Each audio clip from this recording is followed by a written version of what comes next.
is a presentation of Fox Sports. We are Sports. We are Southeast.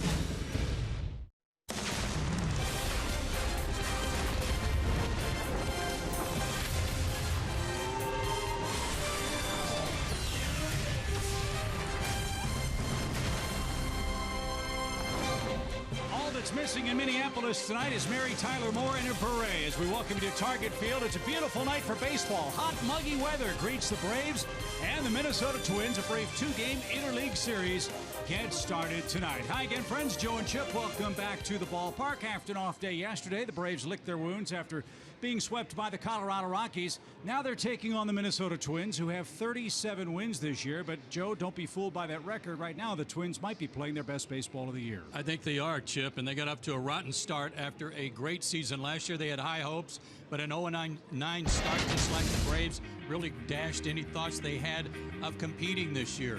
Look at this. Their pitching has really crashed. Worse in the American League in starters ERA, worst in baseball opponents average. And while they started poorly, they are finishing with the flourish. They're playing good baseball this month alone. They are 12-8 and hitting the ball real well. That description of how the Twins are playing sounds an awful lot like their starter tonight. Irvin Santana endured a terrible slump, but right now is pitching very good ball for them. Well, when you think of Irvin Santana, think Julio Teheran. He's had much the same problems that Julio has had, and that is run support. He's got a similar record. He's got an excellent ERA. We know how good he is. Just a couple of years for Atlanta, he was a 14-game winner. He throws hard, has a good slider, and right now he's pitching his best baseball of the year. In recent starts, an ERA under 2. Right at 2 at 2-1, so the Braves are catching him at a bad time. And hopefully tonight's the night that Lucas Harrell can turn things around. He started great, but he's been hit hard his last two. Yeah, his first two were really good because he kept the ball down, and you're seeing some of that action. But his last two, he's been elevating the ball, and he's been getting hit pretty hard. So tonight, one of the things he's got to get back to is his good sinker, get a lot of ground balls, and keep the ball on the infield. Try to not get into situations where this offensive team can hurt him. The ball has been flying here in Minneapolis. The Braves take aim here at the Bullseye. Target Field, it's game 1 of 2. When we come back, Kelsey Winger joins us. She'll talk about the great work at the plate of late by Braves outfielder Ender Inciarte. Atlanta Braves baseball is presented by Academy Sports and Outdoors. Right stuff, low price, every day.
Tuesday night Atlanta Braves baseball is presented by Mazda.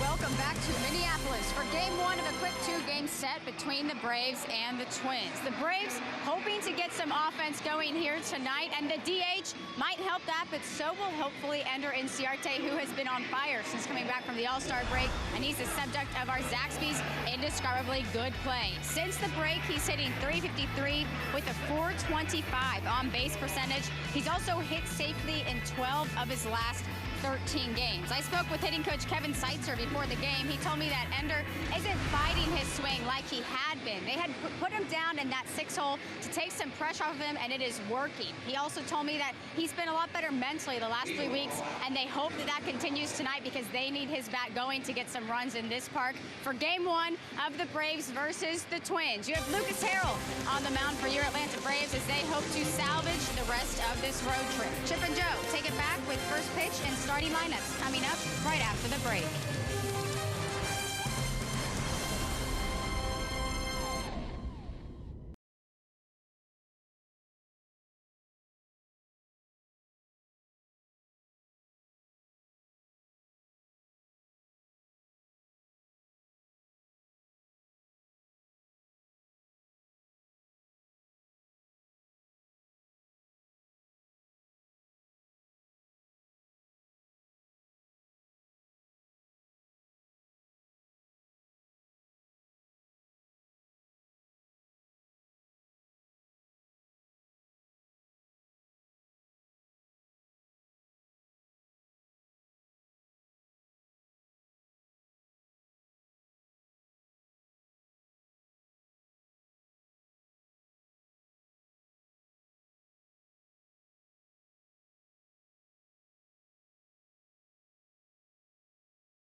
Baseball is sponsored by Delta Airlines, your local Ford dealer, and Xfinity. X1 from Xfinity will change the way you experience sports. We may be in the upper Midwest, but it is hot. It is sticky here in Minneapolis today as a nice crowd's filing into beautiful Target Field here in downtown Minneapolis. Weather in the Twin Cities, 87 degrees tonight, 55% humidity, winds out of the north-northeast. That means blowing out toward left at about 5 miles an hour. Cloudy skies for the moment. And hopefully this warm weather will heat up the Atlanta offense, which struggled so mightily in Denver, Colorado. A look at the Minnesota Twins defense. They've made 70 errors this year. They have a very young group of major league players. They have a very athletic outfield with Rosario, Buxton, and Kepler. Joe Mauer, former catcher, now playing first base. Brian Dozier at second. Nunez and Sano on the left side. Sano really has had defensive problems. And Kurt Suzuki's really found the fountain of youth, it appears, here in the Twin Cities. And on the mound, a guy that we are very familiar with, Urban Santana, who's now 33 years old, 6'2", 175 in June. Look what a turnaround he has had in July. A 195 ERA, a sub-200 average against him. He's pitched brilliantly. 2 starts ago, he threw a 2-hit shutout at Oakland. And his last outing, he gave up a leadoff homer in Detroit. And that's the only run he allowed the rest of the game and went 7 innings. Here's the Atlanta lineup. Of course, in the American League ballpark, the designated hitter is in effect. Nick Markakis will fill that role. Jeff Francoeur is in right field. Former Twin A.J. Pierzynski is behind the plate for Atlanta and batting 8th. Love this park. It's been 6 long years since the Braves have been in Minneapolis. 2010 was Target Field's first season. And this place is just as pretty now as the day it opened up. And we are underway. That one's downstairs. 1 ball, no strikes for Jace Peterson.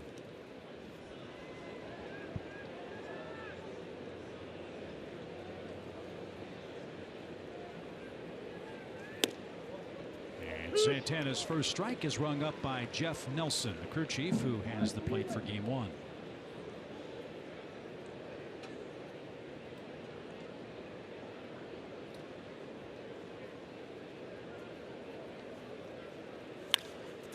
Ripped toward left, and an easy fly out will take care of Jace Peterson. Rosario is there, and Santana gets a soft fly ball to get his night started. 1 up and 1 man down. Gordon Beckham in at second base for the Braves tonight, batting .243 with 4 homers, 19 knocked in. Got to get Gordon going again, especially this high up in the order. Go for his last 12.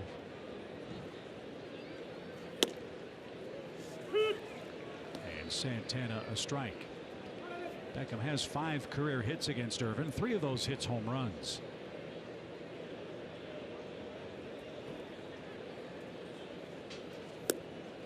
As you look at the dimensions, this looks to be a pretty hitterish park for left-handed or for right-handed hitters. 377 to left, 339 down the line.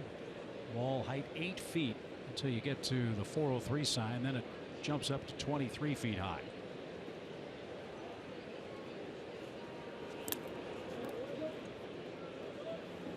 Urban Santana always looks like he's just as relaxed as he possibly could be. Loose, free, and easy.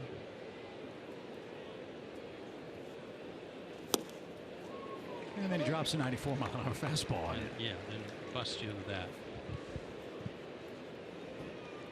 It was 1 year with the Braves. Irvin was very, very good. 14 wins, a .395 earned run average. He and Julio Teheran led the staff in victories that year.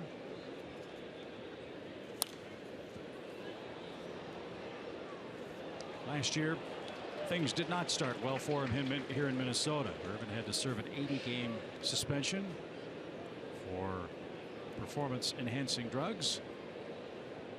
Pitched very well down the stretch for Paul Molitor's club, who, as Joe said, was eliminated from playoff consideration the next to last day of the season. As Beckham strikes out again, he's 3 for his last 25, and Santana quickly has 2 outs. Nice off-speed pitch. Fastball, slider, change.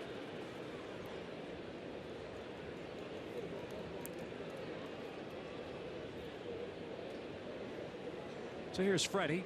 He's batting .275.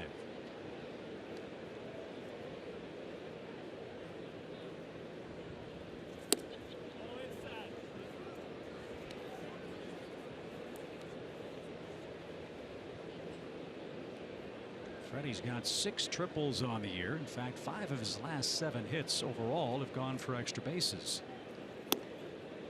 6 triples, the most ever by an Atlanta Brave first baseman. Yeah, he's been showing his wheels a lot lately.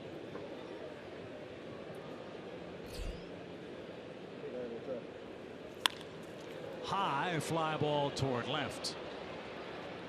Rosario onto the warning track is there, and the ballpark just big enough to hold it. Freddie Freeman hit it a country mile, but it's 3 up, 3 down for Urban Santana in a scoreless first.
Now Lucas Harrell will go to work against the Twins in the bottom half, and as we mentioned, this Minnesota team is swinging hot bats. Hopefully Lucas has his ace stuff in game 1. There are his numbers for the year: 4.24 ERA, 23 innings, 17 strikeouts to 9 walks. His 4 keys to pitching success: again, he's got to get the ball down and get those ground balls. He needs some ground strokes tonight if you were playing tennis. And his numbers, once guys get into scoring position, not very good. Over 300, so he's got to be a little better in those situations too. Eduardo Nunez is the Twins' shortstop, and hitting .298, takes a quick strike.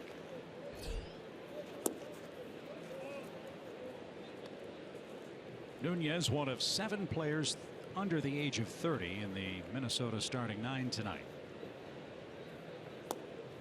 He's 28, former Yankee. Many thought he would be the man that would replace Derek Jeter in New York, an almost impossible task.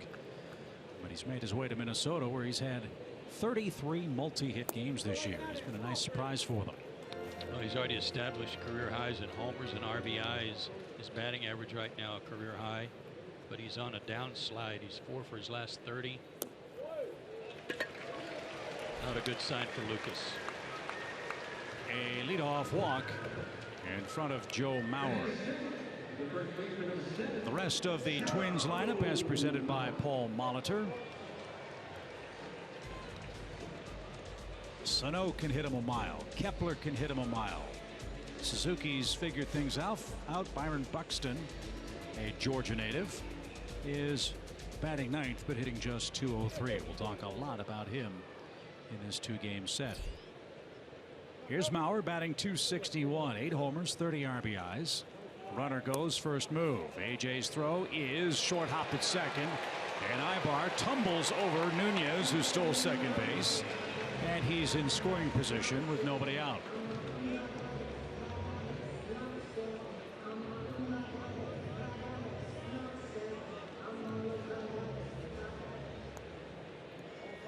A guy who's stolen 24 bases, been caught 6 times, you're asking for trouble, especially when Braves catchers don't throw out that many base stealers, especially AJ.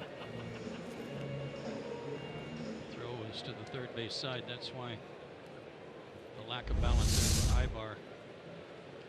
So here we go already with that. Runners in scoring position. They're hitting .304 against Harrell in this spot.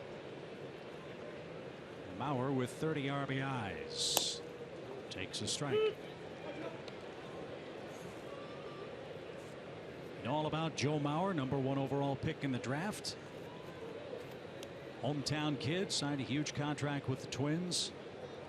One of the great young players, great catcher, but concussions forced him from behind the plate.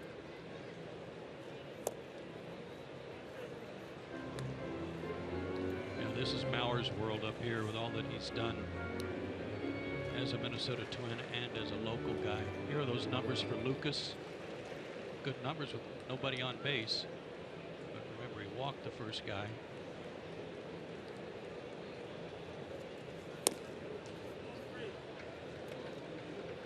And that's taken low. 3 balls and a strike. Mauer is a very patient hitter. He has walked 54 times this year. He has struck out 64 times this year.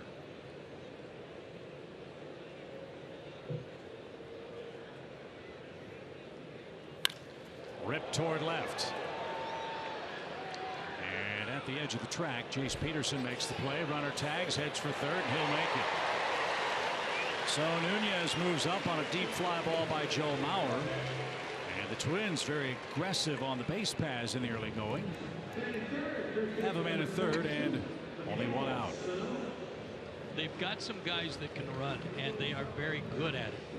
24, now 25 out of 30 for Nunez on the stolen bases. Mauer's 2 for 2. Dozier 7 for 7. Buxton 7 for 7.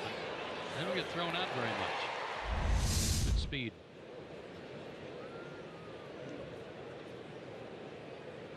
And that'll bring up Miguel Sano.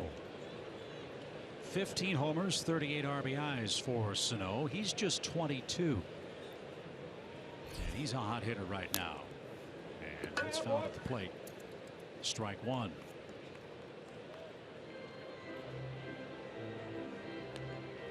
Twins signed him when Sano was 16 years old. Last 3 years, hit 96 home runs between 4 levels of the Twins organization. They're trying to find out where he can play in the field. 6'4", 260. Yeah, they tried him in right field earlier this year. That didn't work. They moved him back to third base, and he has struggled there. He's made 10 errors in 22 games at third.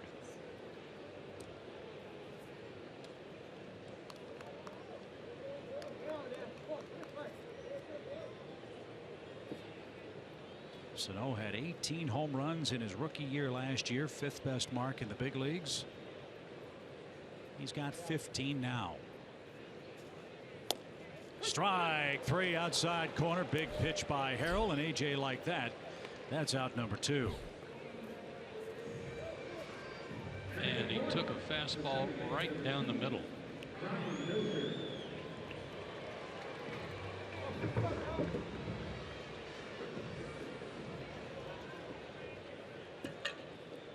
So 2 hitters had a man in scoring position.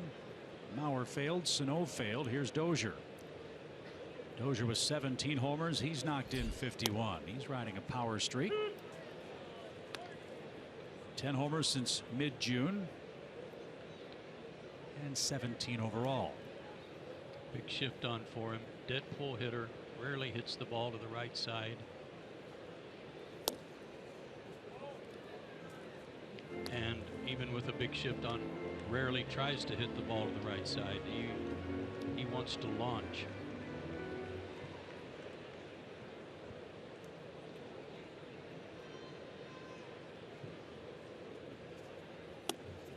Dozier's from Braves country, lives in Hattiesburg, Mississippi in the offseason.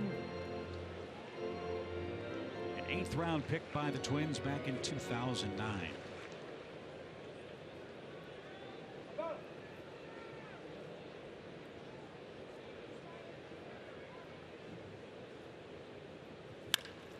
To the left side, in between Hop. Ibar's got it, loads up, low throw, and Freeman dug it out.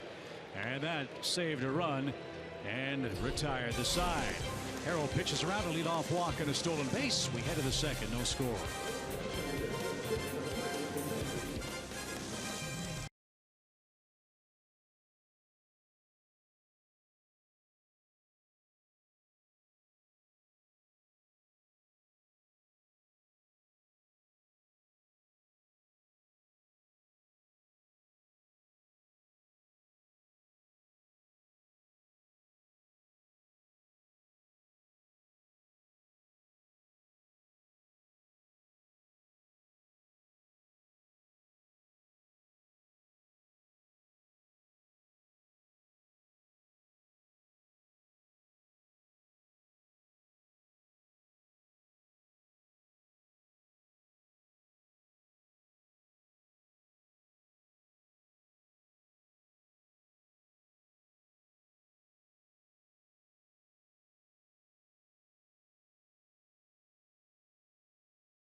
It's time for our cold hard facts, brought to you by Clean Crisp Coors Light.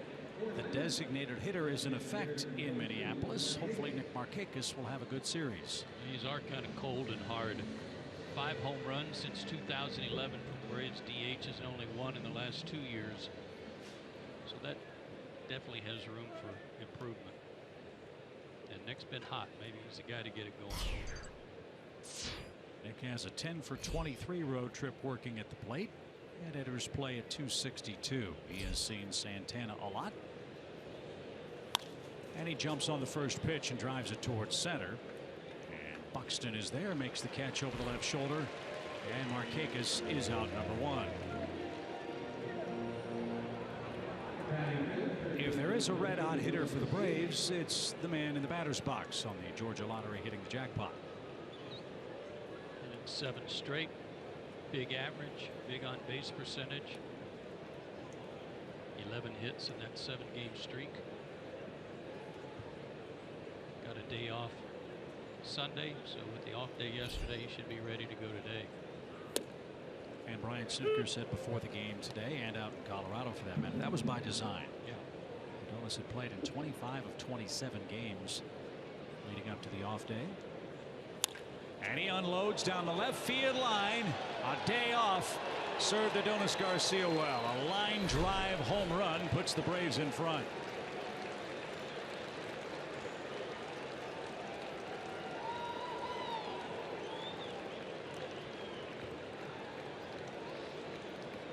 No doubt about that one. His 8th homer, 30th RBI. And Lucas Harrell and the Braves have a lead. Hanging slider.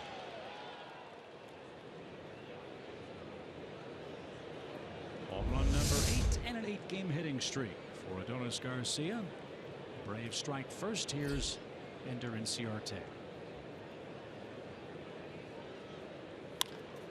Ground ball right side. Mauer can't get it. Dozier did, and Santana covers the bag. Nice coordination. 2 outs.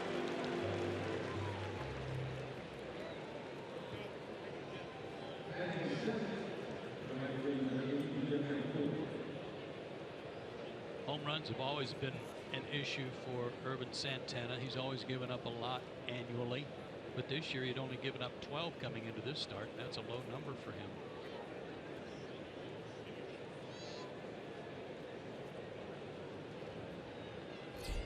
Jeff Rancour's in the lineup in right field tonight, with Markakis serving as the DH.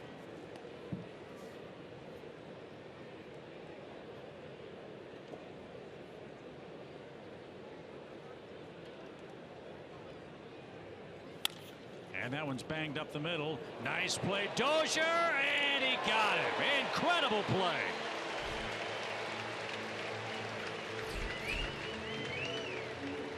Dozier robs Francoeur of a 2-out hit. Adolis Garcia's homer, the difference so far in Minneapolis.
Adolis Garcia's second inning home run as Minnesota comes up. We'll get our first look at one of their young stars, right fielder Max Kepler. He's quite a story, and he's having quite a run here the last 6 weeks or so. More RBIs in July than any player in baseball. 21 of his 36 RBIs have come this month. Former Southern League MVP for Minnesota. And a really cool story. His mom is from Texas. His dad is of Polish descent. His mother was a world-class ballerina and was with the Joffrey Ballet in New York and went to West Germany, where she met Max's eventual father, who was also in ballet. And Kepler grew up in West Germany and became a baseball player because of his mom's American descent. Quite an athlete. He also was given a scholarship to attend the Steffi Graf Tennis Institute if he wanted to. I believe was the highest ranked player from Europe to sign a contract. Is that right? That's correct. And he's only 23. Kenny Vargas, their designated hitter, stands in. He's hitting .326. Vargas, a switch hitter.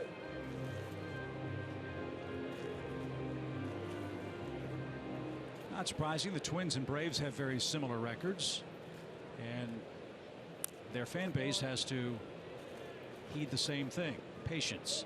Braves are going to be patient with their young pitchers as they rebuild the system. A lot of these young Twins are already here trying to learn at the major league level.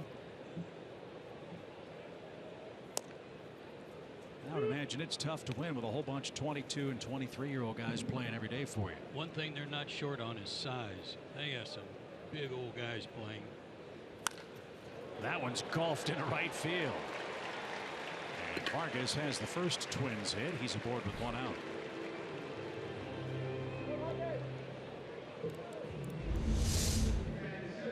He's 6'5", 240. Just dropped the barrel on that low fastball.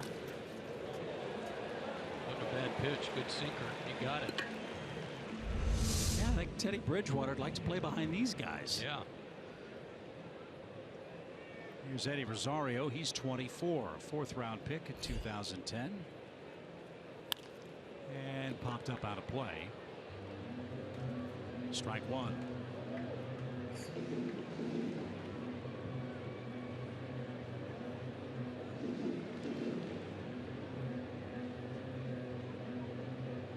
Rosario, 5 homers, 16 knocked in.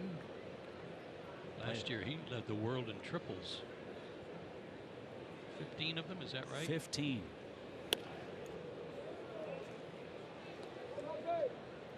He has one this year.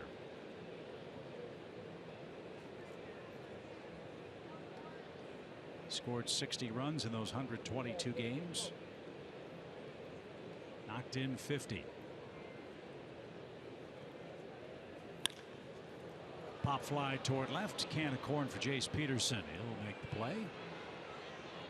Back to first is Vargas, and Kurt Suzuki is coming up.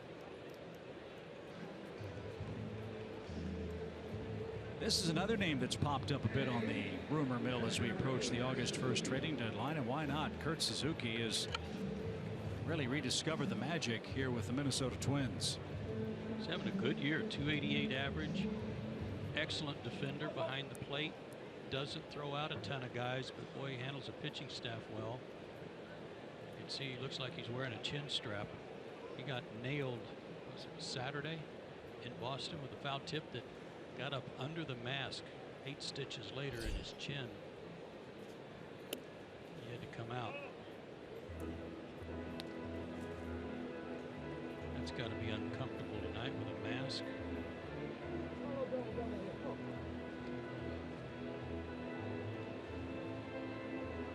Suzuki broke in with the A's back in 2007. We saw him play with Washington in 2012 and 13. He went back to Oakland that year and is now in his 3rd season with Minnesota.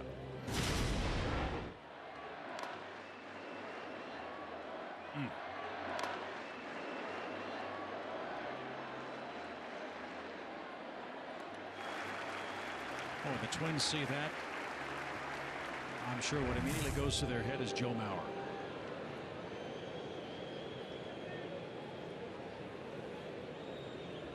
Two balls, no strikes.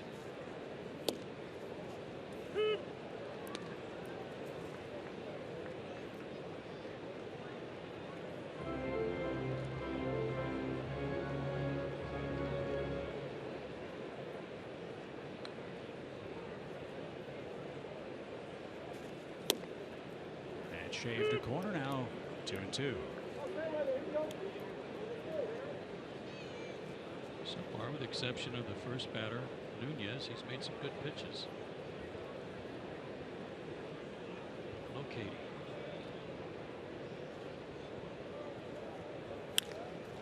That's yanked foul and headed for the third deck. Now, with a lot of teams looking for some help in the catching department among contenders, you would expect his name to be out there.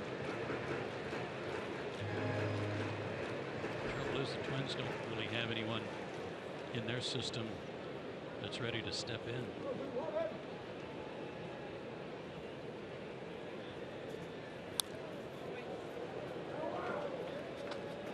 If you were to ask general managers this time of year what is the most sought after commodity besides pitching, I guess they'd say power and catching. Right. And even eliminating the trade deadline time of year. That's something every team is looking for.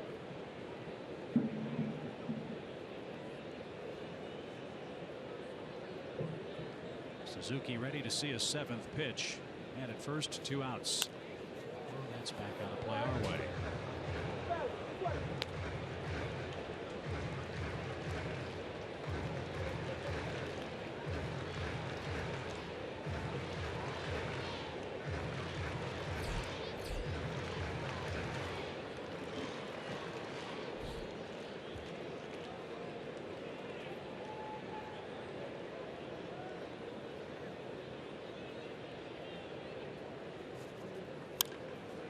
Poked into center and right at Inciarte. And Lucas Harrell has a shutdown inning. He leads 1-0. Former Twin A.J. Pierzynski will lead off the Braves third.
Greet their former catcher A.J. Pierzynski.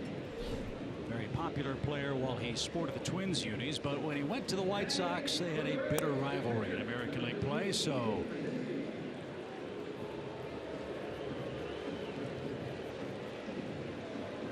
here he comes.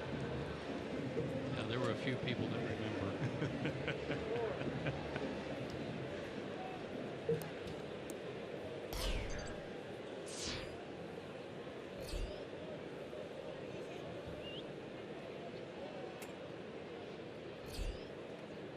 So Irvin Santana will face Pierzynski, Ibar, and Jace Peterson.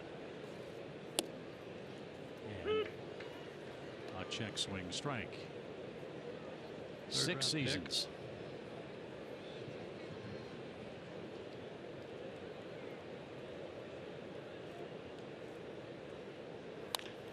Bouncing ball. That's a fair ball past Joe Mauer. And a funny hop off the wall, and AJ's on his way to second with a stand-up double. Mauer's looking in at disbelief at the home plate umpire. He didn't think that was fair. But AJ's at second to start the Atlanta third. Got a good pitch to hit. Belt high out over the middle, turned on it. Had some top spin right over the bag, according to Doug Eddings.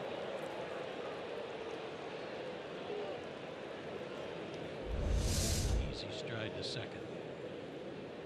His 11th double. The Braves look to extend their lead. Wow, that ball started foul. Yeah, it did. Line drive into center. That's a base hit by Ibar. Przinsky had to hold up. And Atlanta has them at first and third with nobody out. Start to the inning against a guy who's been pitching real well. I was shocked like you, Chip. This was foul. Looked like it had some spin and shot it over into fair territory, but the next bounce is also foul. Somewhere along the line, it's got to hit in fair territory before it crosses over the bag.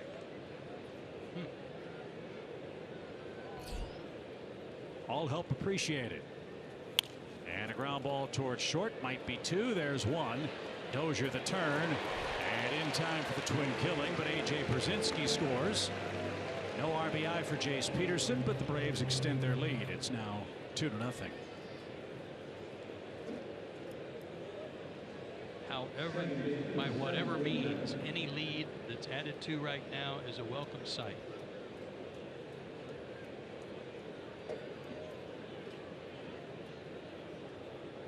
So Santana back to the windup. He struck out Gordon Beckham his first time. And that missed inside. 1 ball, no strikes.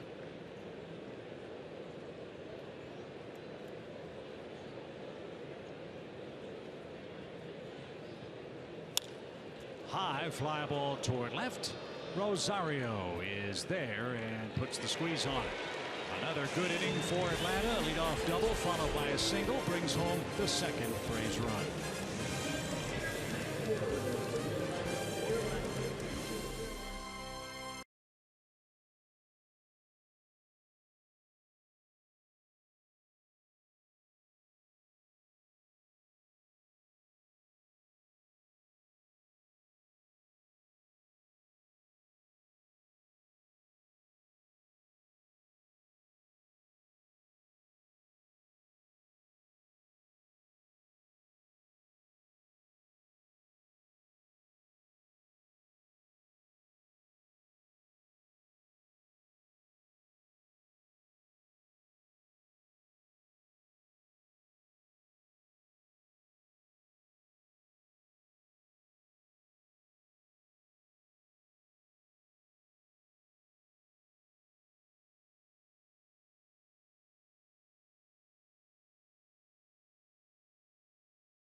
As we head to the bottom of the third inning, and Julio Teheran, the Braves ace, left his last start in the fifth inning with some lat tightness. Well, today we found out he will avoid the DL. His start is pushed to Saturday. He threw today, said he felt great, and he's expected to throw his side at home on Thursday. But the best news that we could hear is that Julio Teheran will avoid the DL.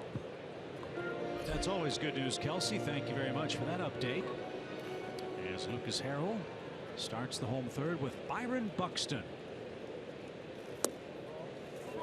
the pride of Baxley, Georgia. They're just 22 years old. Second pick in the draft a few years ago. Great minor league numbers that haven't translated yet to the big leagues. He's barely got a 200 average in the big leagues over about 45 games last year and this year. He can run There are some that think that he could rival Billy Hamilton, perhaps as the fastest runner in baseball. Has an excellent arm.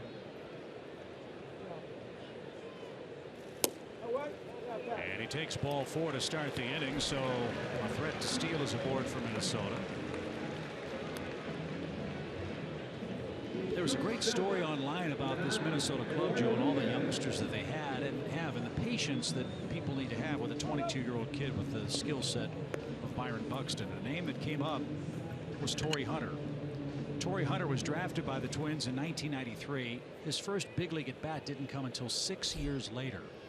And we all know what kind of a player Torrey Hunter became. And so you have Buxton up. You had A.J. Przinsky, drafted in '94. Big leagues in 2001. Justin Morneau, drafted in '99, called up in '03 by the Twins. This guy's been swinging and missing a lot, though, Chip. Coming into that at bat, his last 21 at bats against right-hand pitching, it struck out 12 times, spanned 74 times and 192 plate appearances this year. They're looking for more contact. He's got a good lead at first. And a shot the other way by Eduardo Nunez. And here comes Buxton around second. He's going to throw out an anchor, and the throw came back to the second base bag and nearly nailed it. Beckham and Buxton collided at the bag. Everybody's all right. And Minnesota's got 2 on and nobody out. Yeah, I think Gordon thought that he probably needed to get the tag down low to the base if he was going to come back. Kind of got whiplashed here. You know what Jeff Francoeur's thinking on that play? Oh boy, he got hit with his shoulder. Buxton's shoulder nailed Gordon. Man. I'm sorry. Jeff's probably saying, Mr. Buxton, didn't you have cable growing up in Baxley, Georgia? Can't run on Jeff Francoeur in, right? But now real trouble. Mauer's up with 2 on and nobody out. 2-0 Braves lead it. We're in the third. But to continue the thoughts on Byron, you look at his minor league numbers. There's really nothing left for Byron Buxton to prove offensively at AAA. He's hit well over 300 down with the Twins' top minor league affiliate.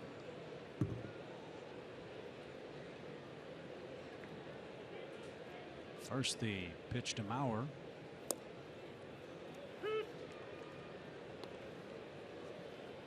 Joe Mauer's a guy that was not all that excited about moving to this new ballpark. Great numbers over at the Metrodome, especially to left center. This ballpark, the ball doesn't carry to left center like it did over there, so those home runs in the Metrodome are barely getting to the warning track here. I agree with you, Chip, in terms of a young player like Buxton, especially if he's playing good defense, which they tell us he is, that he's a good base runner, a valuable base runner. So you just hope that the rest of it comes along. 2 balls, 1 strike for Joe Mauer. Braves up 2-0. Pickoff play. Buxton is back safely. And I wonder, too, if it's frustrating for the Twins management, for the Twins fans, for the players, Paul Molitor, after what they accomplished last year, as you said, eliminated from playoff contention with 1 game left in the season last year, to jump out of the gate 0-9 this year. Had to be a very bitter pill. In fact, they were 11-34 and had been outscored by 83 runs in their first 45 games. Since, the Twins are 26-27, much more respectable. See if Lucas can conjure up a good sinker here and get a ground ball. Wow. I know Mauer doesn't swing much, but I don't know what he was waiting on there, especially since he likes to hit the ball the other way. So the pitch of decision, full count.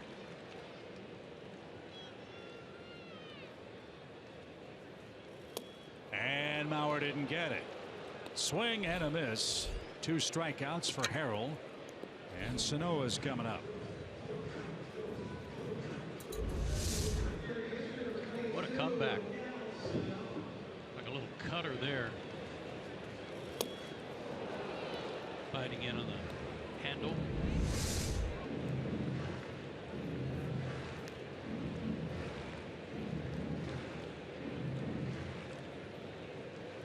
Sano took strike 3 his first time up. He struck out for the 100th time this year.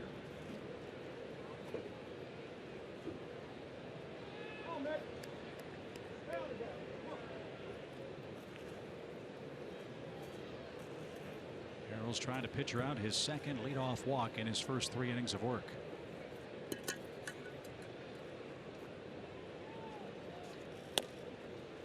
That caught a corner, a strike.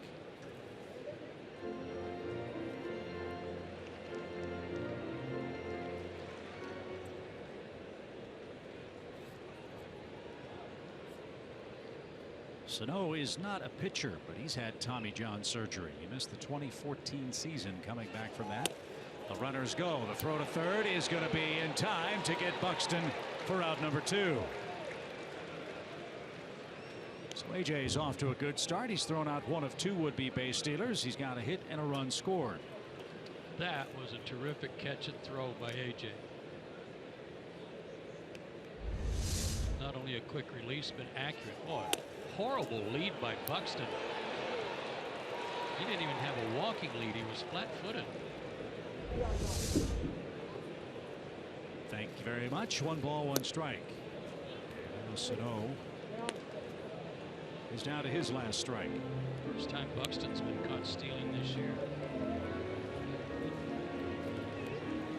So he's 7 out of 8 in stolen base tries. What looked like a promising inning for the Twins is a strike away from heading to the 4th.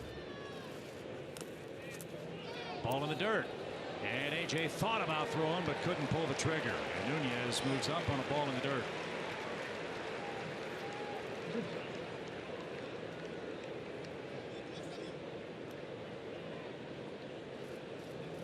Wild pitch.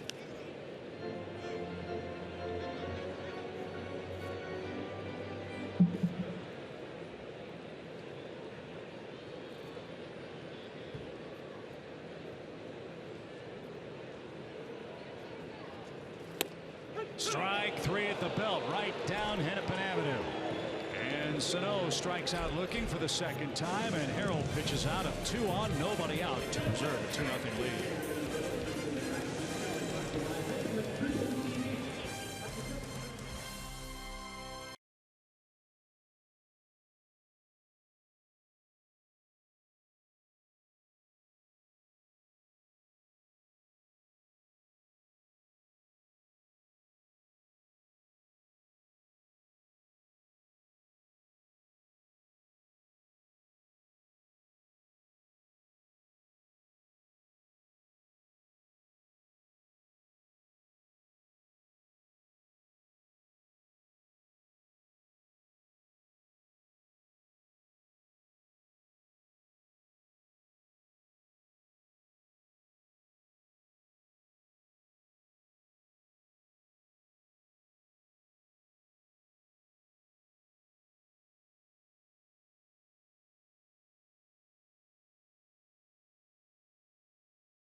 History here in the Twin Cities, and that's one of the great statues outside the ballpark, the wonderful Rod Carew,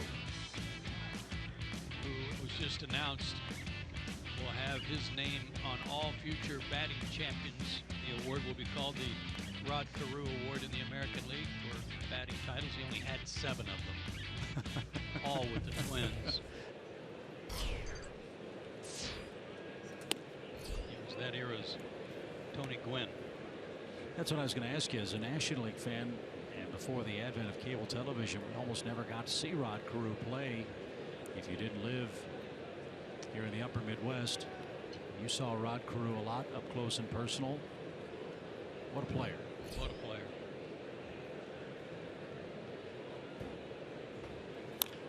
As someone said tonight, very Ichiro Suzuki-like in the way he hit. Just tough out all the time. One of the great bunters of all time. And his number retired here in Minneapolis. As Freddie Freeman leads off and sprays one to the left side and out of play. Yeah, you saw that logo out on the fence, Heart of 29. Rod's having some heart disease issues, and the Twins have really stepped up with a big-time support of charity work for heart disease in his name. I love the story you were telling me and John Coppola before the game about one of your on-field meetings with Rod Carew. Had to be a big thrill. It was. It was just a real fledgling in the Dodger organization. I got in a game against the Twins, and Rod played second base in those days. And I believe it or not, I hit a double to left center. Got to second base. He whacked me on the backside with his glove, and he said, "Nice swing." Felt like $1 million. Wow, Rod Carew just did that. Thank you. Freeman strikes out to start the fourth inning. Here's Nick Markakis. He swung at the first pitch and flied out. And the Braves DH numbers, hard to believe. Not much production from the designated hitters collectively. In fact, just 5 hits all year this year in interleague play by the extra offensive player of 4 to the National League clubs.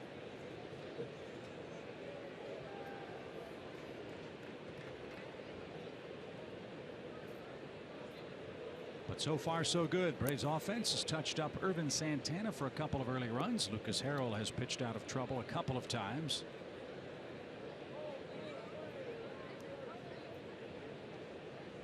And the Braves lead 2-0 here in game 1.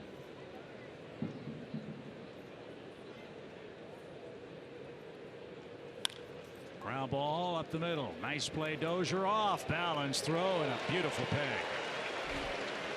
Well, they're last in the American League in defense. With what we've seen of Dozier already, we would be led to believe he doesn't have an active part in that. He's made 5 errors. He's made 2 great plays to his backhand side already. So 2 quick outs. That brings up Adonis Garcia.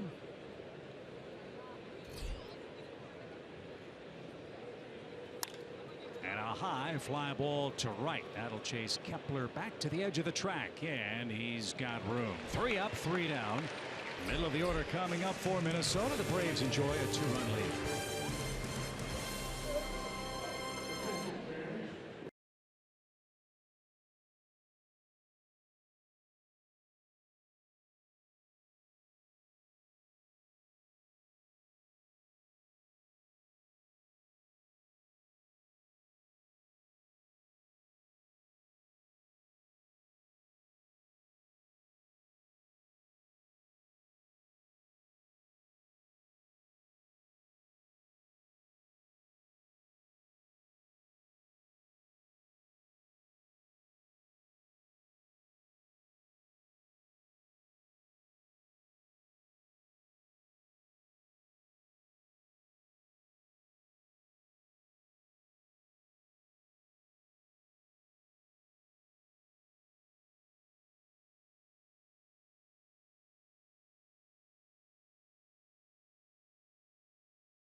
Baseball is presented by Academy Sports and Outdoors. Right stuff, low price, every day. Love that old-time logo, don't you? I do. Great franchise name as we are in the Twin Cities of Minneapolis and St. Paul, where the Braves and Twins start a two-game set. We'll see the Twins in Atlanta August 16th and 17th in interleague play. See if Lucas Harrell can have an easy time of it in the fourth. He has yet to record a perfect inning. He does have 3 strikeouts. He's got a couple of walks. And Dozier takes a strike.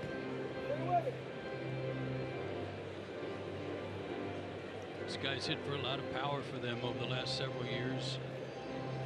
It's a big bonus for a middle infielder to provide you with some power, but they sure would like for him to try to cut down on his swing at times when he has an opportunity to hit to the right side and doesn't have any interest in it. Dozier scored 100 runs a couple of times for the Twins. And this one's bounced toward the left side, and Ibar can't glove it. So Dozier with a big turnaround first is going to slam on the brakes. And he leads off the fourth with a single. Third time in 4 innings the Twins have put their first batter aboard.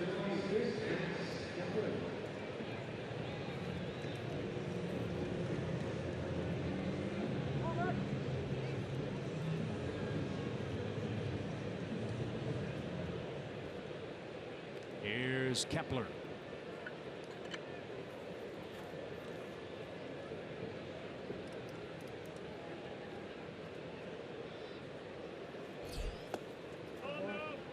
He took a ball low.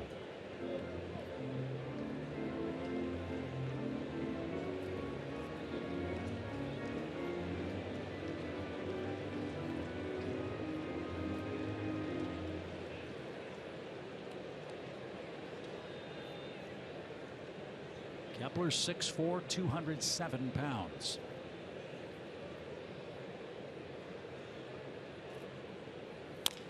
And a bouncer toward Freeman. He's going to throw to second, and that'll be all Atlanta gets. Dozier's forced. Kepler aboard, 1 out.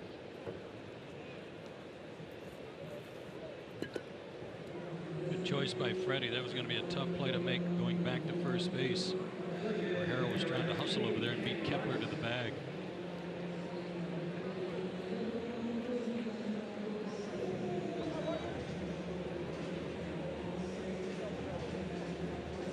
Here's Vargas, a native of Puerto Rico.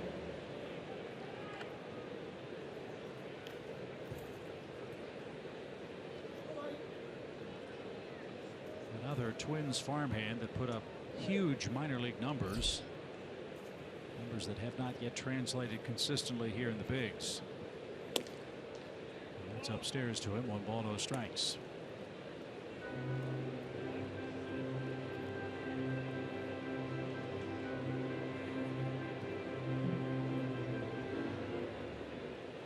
Since he got called up, he hasn't had many singles like he had in the 2nd inning. Before that at bat, 15 hits since he got called up, 12 of them for extra bases, including 3 homers. He had a rough spring. Vargas went 2 for 24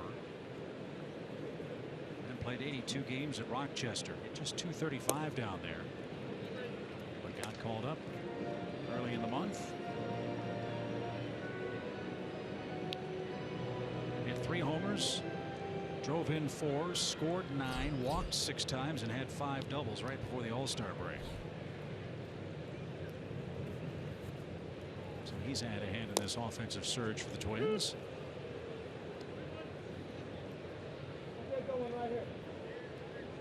As the count now goes to 3 balls and a strike.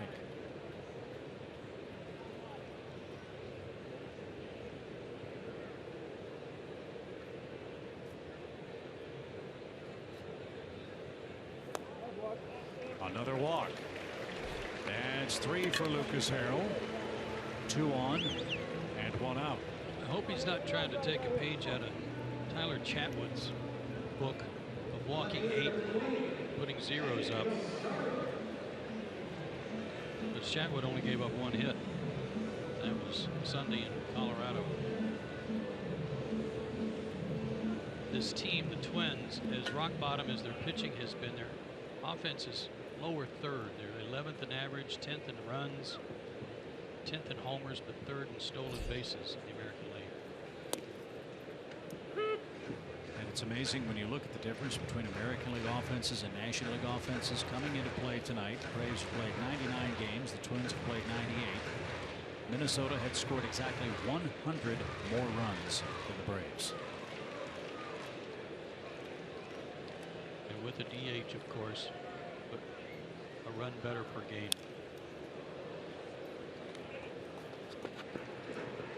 Two quick strikes for Rosario. The 21-year-old Twins left fielder flied out to left in his lone at bat.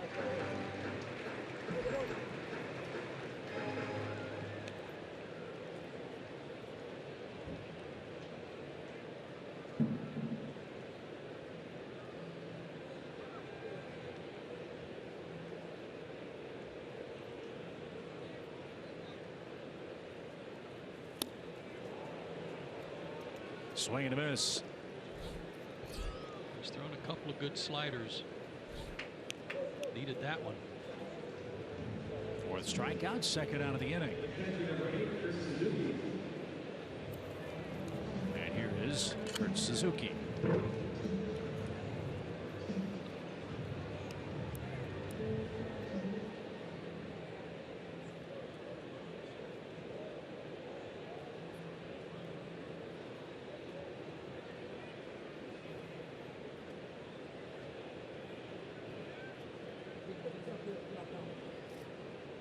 Suzuki sports a unique baseball bat, something that's been in vogue in the American League. Dustin Pedroia, one of the players that uses a bat with kind of an axe handle grip. We're told that's made a difference for Suzuki in this offensive surge he's enjoyed. He's batting .288 for the year.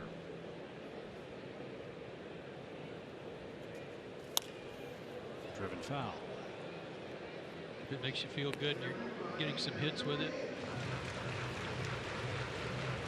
I don't care if it feels like you're holding a screwdriver. Use it.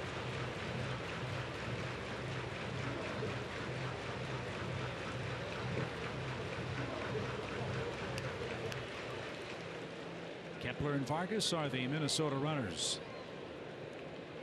Suzuki in a 2-strike hole.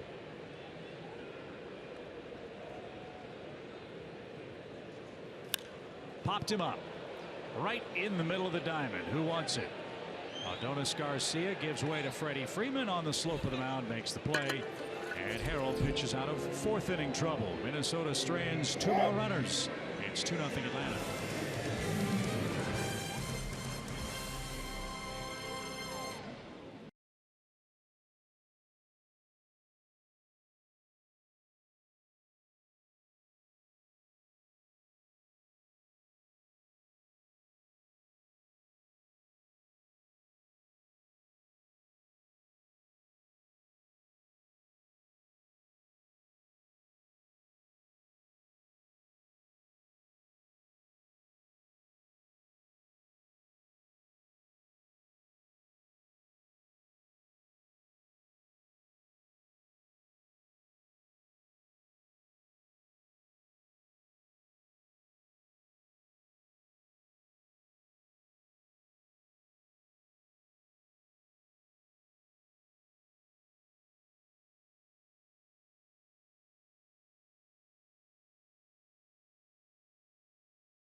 Live presented by Xfinity that follows us here in Minneapolis, where the Braves enjoy a 2-0 lead in the opening game of the series. Lucas Harrell's thrown 69 pitches in his first 4 frames, 3 walks, 4 strikeouts.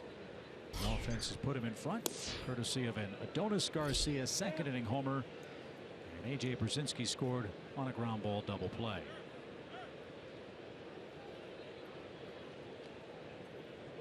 Ender Inciarte is heating up in the second half. A 353 mark despite an 0-for-1 night tonight. And that one's bounced to the right side. Another play for Dozier. Closer this time, but Ender is still out by a half step. Well, I'm a believer you can't hit it to his backhand side. My goodness. All 3 were potential base hits. This time against a fast runner. The best of the lot came against the man in the box, Jeff Francoeur. That ended the Atlanta second. This one's rolled toward third. Sano's got it. He's got a terrific arm, and he showed it off. Easy play. And there's the second out. Braves are swinging very early in the count. Big difference in pitches between Santana and Harrell so far. Santana's thrown 37. Harrell's thrown 69. Well, both times when the Braves got damage, second inning, first pitch home run from Garcia, and then quick outs after that. Same thing kind of happened in the third inning. 2 base hits, a double play ball, and an out.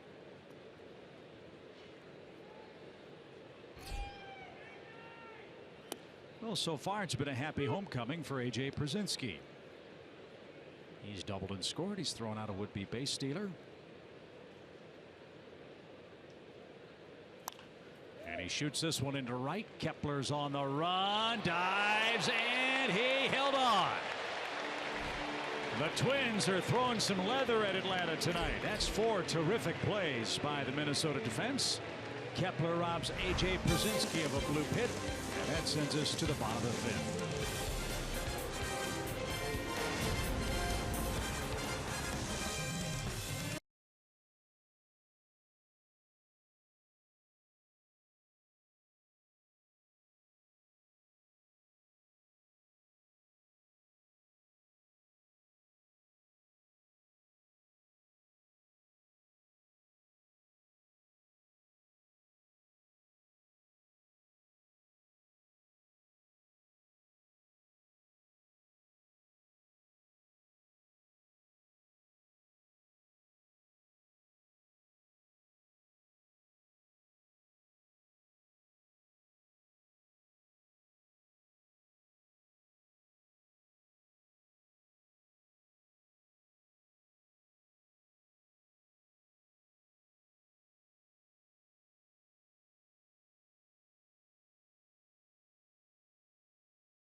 Photos on Facebook. I think Jerome went back to Croatia and actually got to meet up some with of his extended family. That's great. So it is great to have Jerome back in the studios tonight as Buxton leads off inning number 5 for the Twins. If Buxton had not signed a professional baseball contract, he was on his way to Georgia to play football.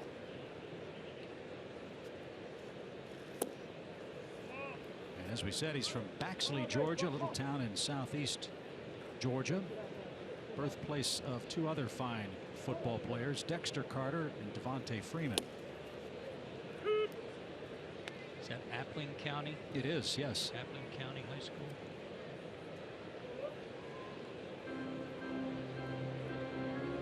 Well, he's got a great baseball body, size, center field. He can run, he can cover ground. Just got to get this stroke working. You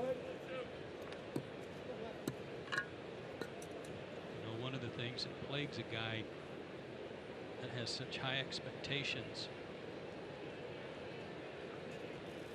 especially one that can run, is that you want to show you've got some power too.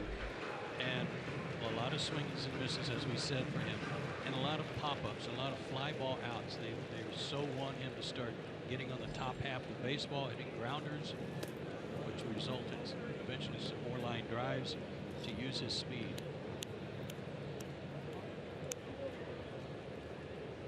Buxton stole 94 bases in his minor league career, was caught just 27 times, hit .301.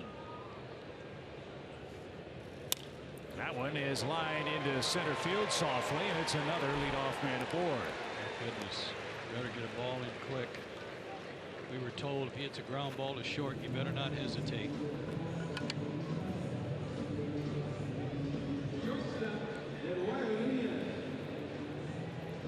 So Buxton, who was thrown out trying to steal third in the third inning, is aboard. And back to the top, and Nunez, who's walked, singled.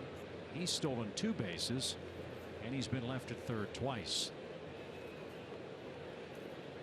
I think one of those they credited a wild pitch that got him to third, not a stolen base.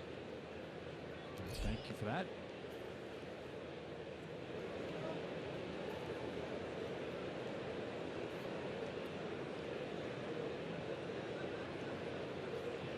Nunez, an all-star. He's not afraid to shoot the ball the other way. That one too far inside. 1 ball, no strikes.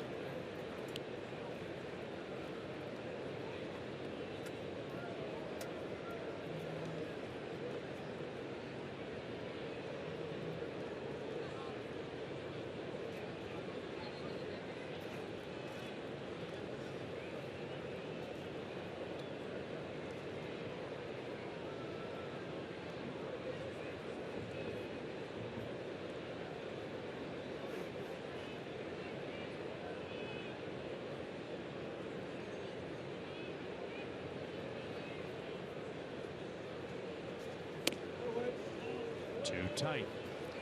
2-0. Joe told you about the Marlins and Phillies. Miami tries to gain ground on the Mets. They are in a doubleheader with the Cardinals today. St. Louis beat the Mets 3-2 in Game 1. Carlos Martinez beat Noah Syndergaard. Watch out for the Marlins. That one's in for a strike. Couple of days they'll have D. Gordon back. They could have Justin Bour back in the next couple of days too. Remember, Bour hurt his ankle facing the Braves at Turner Field and hasn't played since.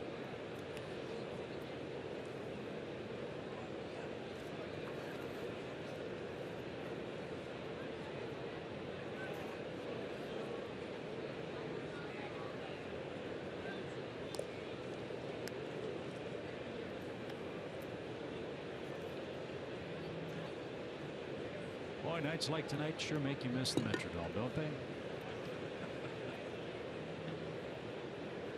First couple of innings, yes.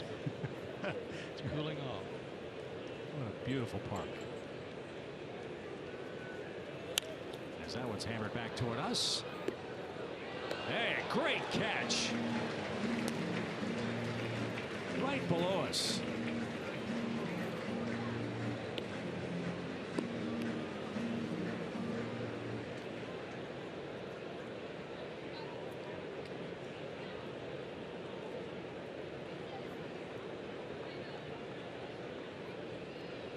Two balls, 2 strikes.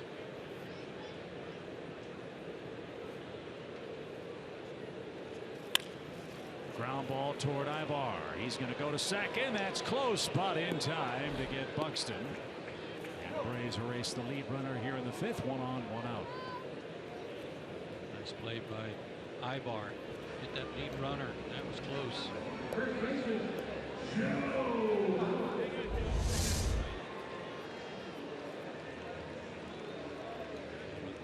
Buxton running. He had to be quick.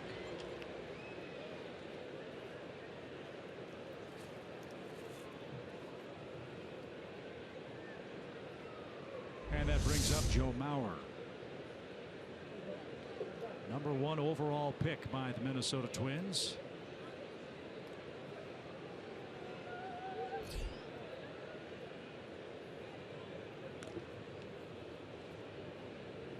Taken back in 2001. Mark Pryor was taken 2nd in that draft by the Cubs, you might recall.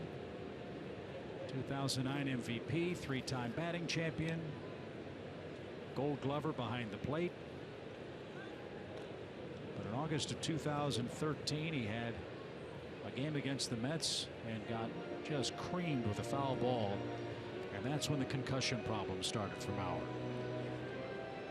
And their concussion problems, it still lasts to this day. In fact, Mauer still has vision difficulties. And he tries to make the transition to first base. He can still hit, but he's not the same devastating force that he was in the early days before the concussions. Well, one of the teammates he had in those days was Justin Morneau, who also suffered a lot of concussion problems.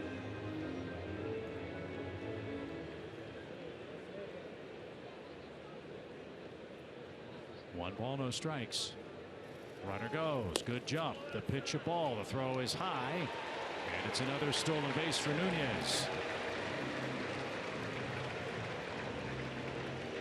Well, I think we know what Paul Monitor's game plan is tonight, don't we? I think absolutely they do. Have it in mind that anytime they get on, they're going to challenge AJ. No chance there. It's 26 stolen bases now, and 2 on the night for Nunez.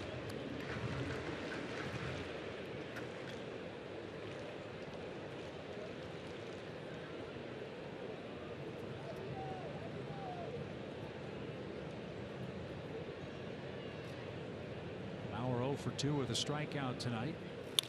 And that one lined right back to the mound. Harrell thought about third, instead makes the peg to first. And he very nearly was able to complete a double play. And the Braves want to check on Lucas and see where this ball got him. He's got a grimace on his face and see if he's all right. I don't know what it was that stopped the line drive, but it was hit hard and had to hurt.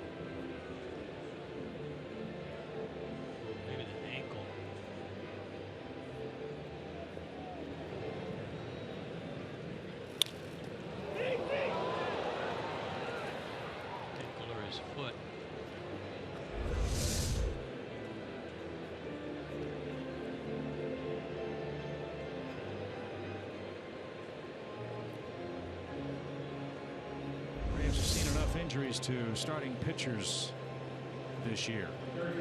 Looks like Harrell's going to stay in as Mauer's retired with Nunez at third base. And once again, Sano's coming up. He's been caught looking twice. Hard to tell. Maybe he deflected that a little bit with his glove. Take some of the sting out. He's headed for center field, so he saved a run. Sano goes up there wailing away and fouled it away. Strike 1 for Miguel Sano.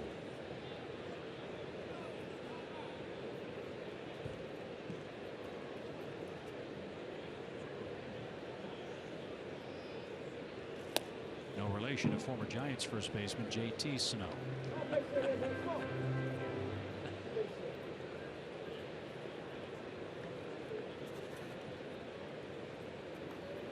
One ball, one strike, and that missed with Dozier waiting on deck. This is the kind of game the Twins play. 49 of their first 98 games have been decided by 2 runs or less. They've won 18 of those 49. Single runs for the Braves in the 2nd and the 3rd. have Lucas Harrell in front trying to get through the 5th. Swing and a miss. Good motion on that breaking ball. It was almost like Lucas sped up his delivery out of the stretch, sold it like it was going to be a fastball, and pulled the string on it.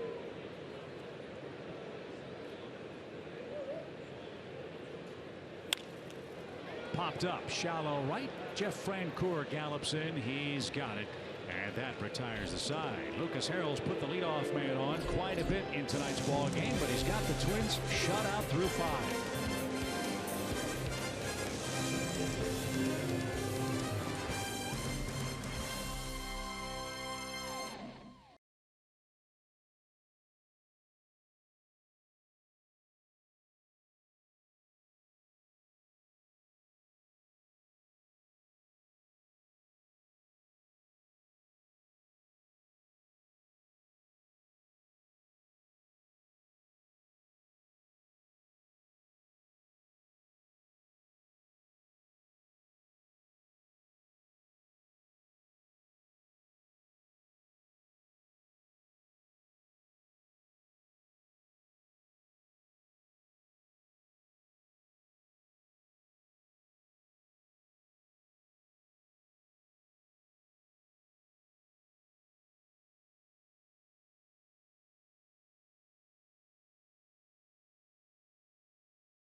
Cooled off the hot-hitting Minnesota Twins, club averaging almost 6 runs per game in the month of July. Braves have touched up Irvin Santana for a couple of runs in the first 5 innings, and he's on our Academy Sports and Outdoors leaderboard tonight. Yeah, as we told you, he's been a real hot pitcher lately. 4th best ERA in the major league since the middle of June. And again, comparison to Julio, some of his frustration. Well, Santana set down 8 straight. He's got the 9, 1, and 2 hitters coming up. Starts with Eric Ibar. He was on one of those upward swings offensively, if you pardon the pun. He had 2 singles and 2 walks on Sunday, and he's got a base hit in his lone at bat tonight.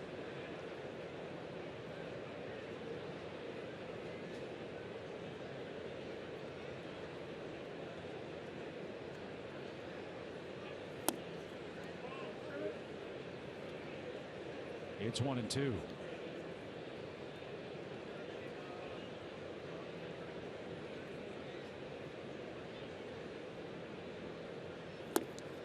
You know, these two guys have been friends a long time. Both of their days with the Angels together. Both from the Dominican Republic.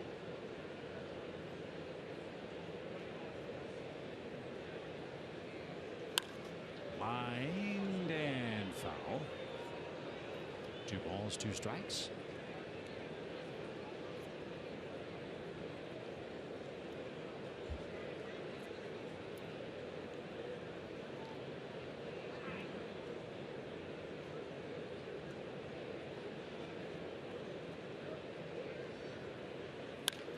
And right off the thumbs out to second. Easy play for Dozier. He's made all the tough ones. That one routine, 1 out.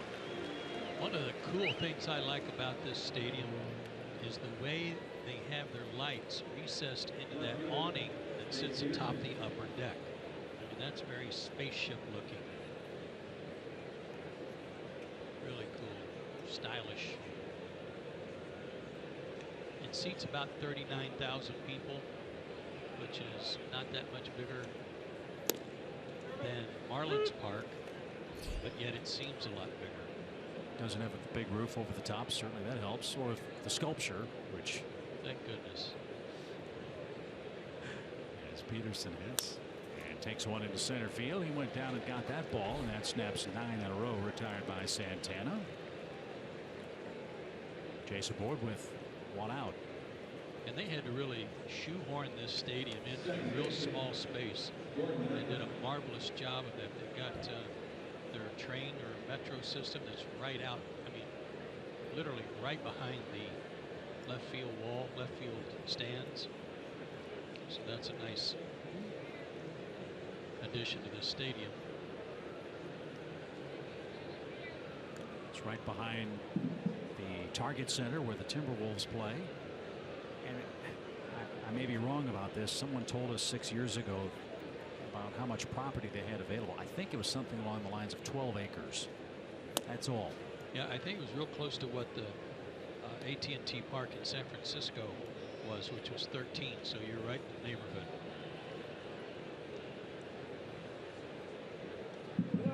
I never got to see games at the old Met, which is out by the airport. And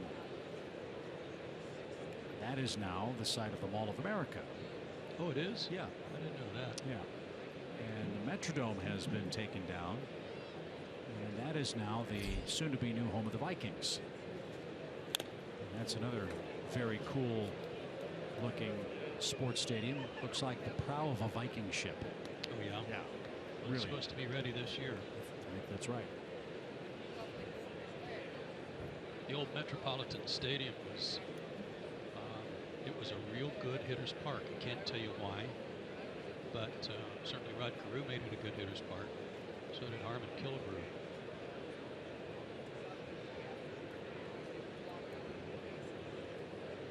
One ball, one strike for Gordon Beckham. Here comes 0 for 2.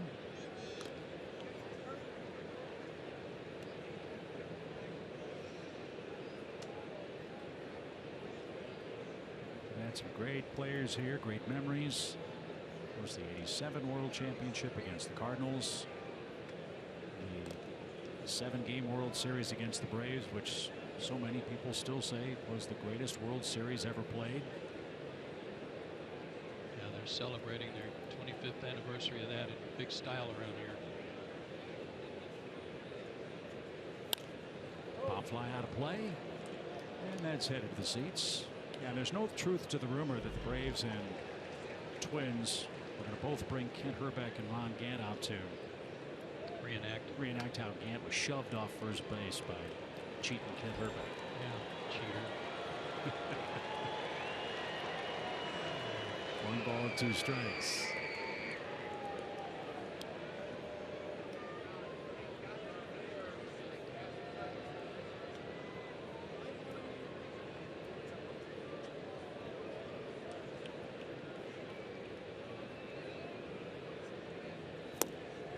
Gordon didn't get that. He's down on strikes for the 2nd time tonight. 2 outs. And Freddie Freeman is coming up.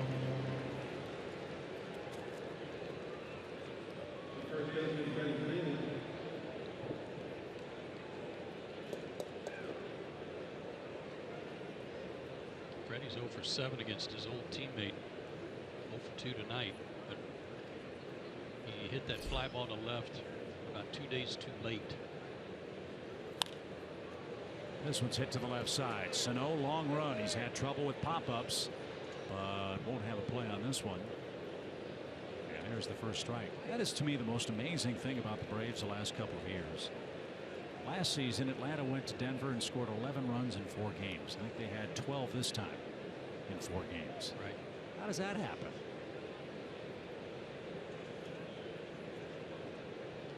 Simple. No power. Not enough base runners. And then when the Braves got him, couldn't get a big hit. Jace hit a homer. It was a solo homer. Is that the only home run? No. That was the only home run the Braves hit? I thought they had 2. That's right. No. We're going to go back and look. Well, I can tell you the Braves coming into play tonight were 16 for their last 80 with a runner in scoring position and averaging under 3 runs a game. does include those 4 games against the Rockies. That's all I got. One? Is one. Wow.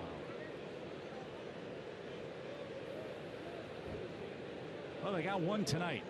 Adonis Garcia.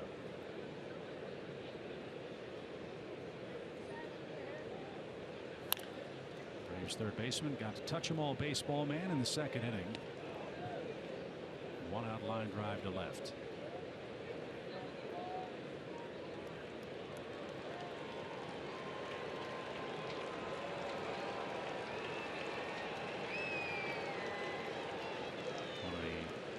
Legendary home run calls from John Gordon, longtime voice of the Minnesota Twins. This one's popped up.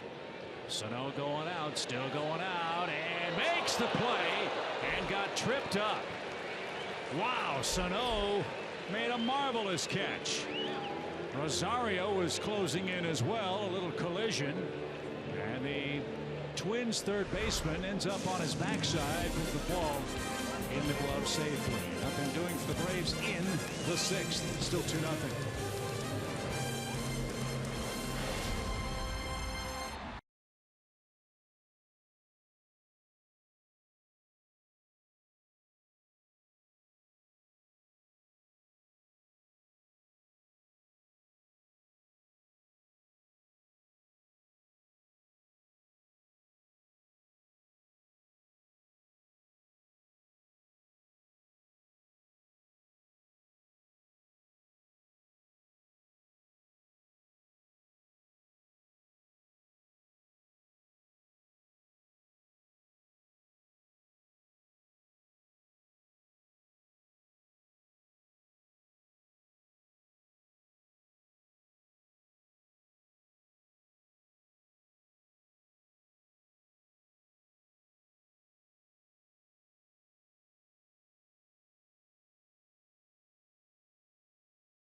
Inning for Atlanta, and we head to the Twins half of the 6th inning.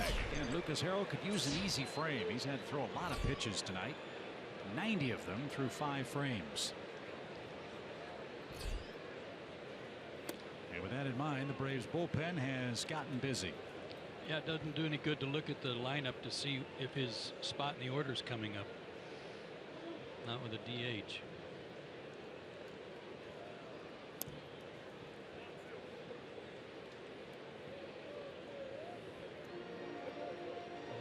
Dozier has a single and a ground out to short. He's made 3 terrific plays at second base.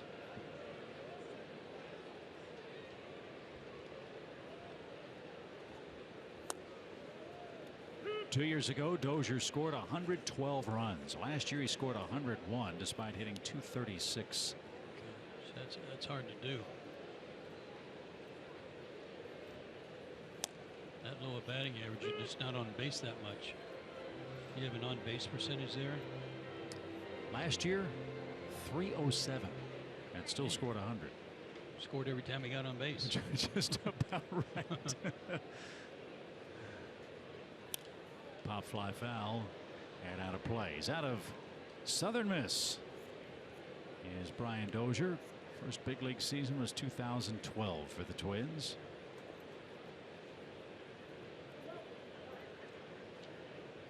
Both bullpens in this ballpark are in the same spot out in left center. Kind of like Philadelphia.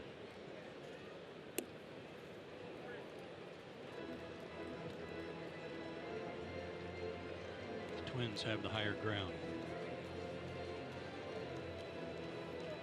They've put the leadoff man on in 4 of the first 5 innings. Dozier's got a full count here in the 6th. And spoiled that pitch.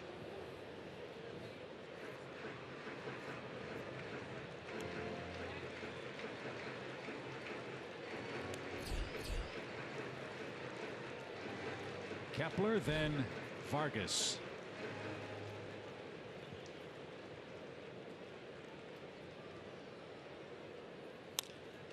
Little pop into right. That's playable for Francoeur.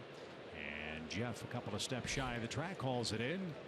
And there's a good start to inning number 6. Lucas Harrell tonight, Joe, having much better results than his previous 2 starts. No doubt. This is more like his first 2 starts.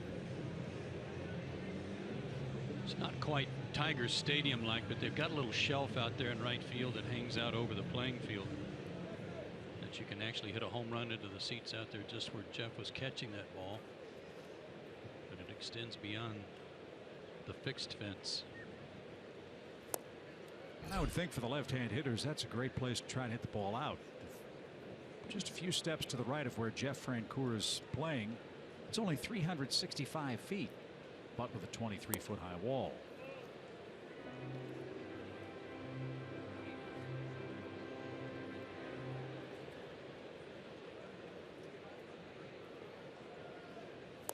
Swing and a miss by Kepler.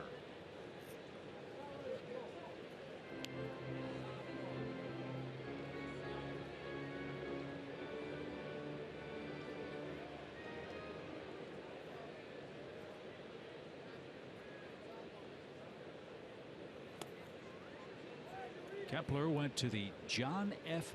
Kennedy School in Berlin. His full name is Maximilian. To second, and nice pick, and a throw takes care of Kepler, who's 0 for 3. And here's Vargas. He's walked and he has singled. Dangerous hitter. 14 of his career 17 homers have come in this park.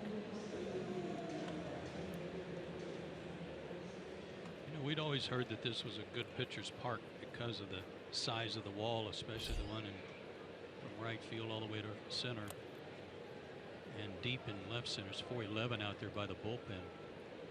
But the locals tell us no, it's not as much a pitcher's park as it used to be. I don't know why. Little pop. Ibar on the run. Still going. Still going. He's there. Jace Peterson slid out of his way. And Lucas Harrell does at last have his first 1-2-3 inning. We are through 6 in Minneapolis. Braves lead 2-0.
Weekend is coming up July 29th through the 31st. The Phillies will be in town. All your Braves favorites will be with us at Turner Field. A great chance to get an autograph, take a picture, and say hello. For more information, go to Braves.com/alumni weekend for more information. Saw catcher Greg Olson yesterday. He's going to be there and can't wait.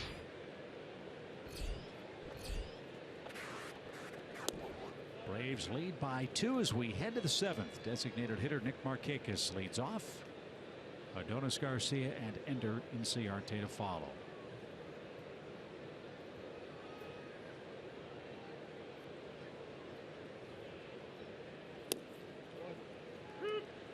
Santana's been very efficient. Just 58 pitches so far. And doesn't it look like he's in a rocking chair? He's just so smooth and easy, no stress. Both sides of the plate.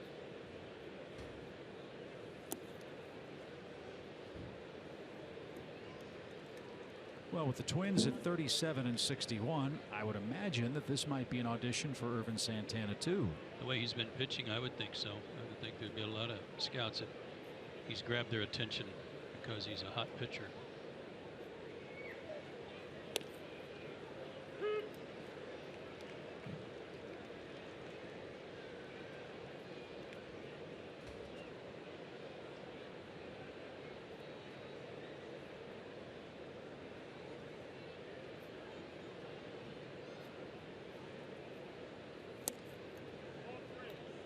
Down and in for Markakis and a rare full count for Ervin Santana.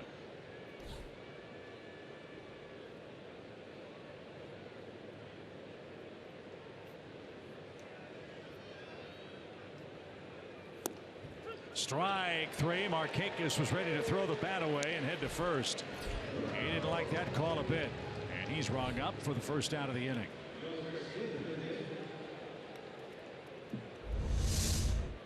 Let's take a look here. Pitch was away.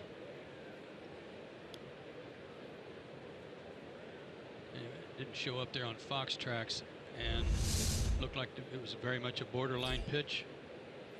Can't say there was definitely a ball. So Nick is 0 for 3. Garcia 1 for 2. A second inning homer put the Braves in front.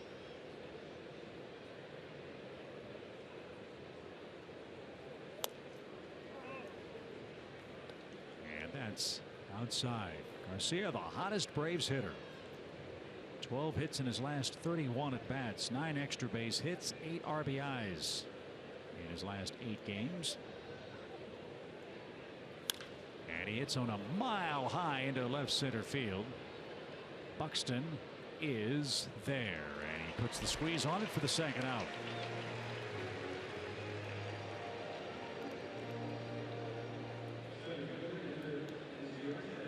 Here's Inciarte. He's grounded out to second twice.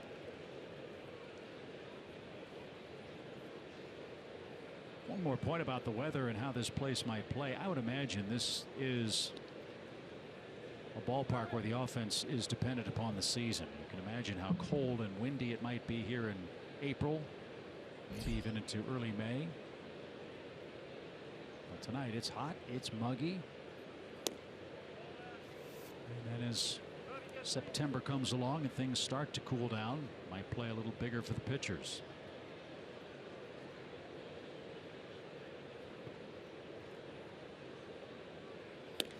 And when they talk about home runs being up across the board in baseball, I guess you figure it will be up in every ballpark. But it just seems odd to me that all of a sudden this has become a better hitter's park than it was for some reason. The obvious part is what you pointed out. It's just 377 to the left center field gap, 339 down the line. That fence is not that high, and it doesn't seem that far. Well, the one in right at home, that's 390. Yeah, instead of 365. You're right.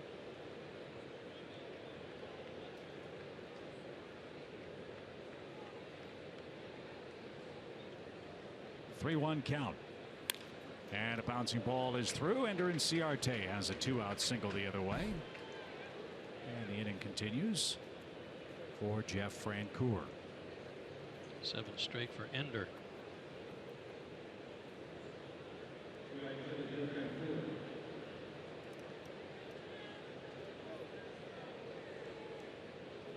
Tonight the Braves play their 100th game of the season. And lead tonight 2-0. Jeff Francoeur has grounded out twice.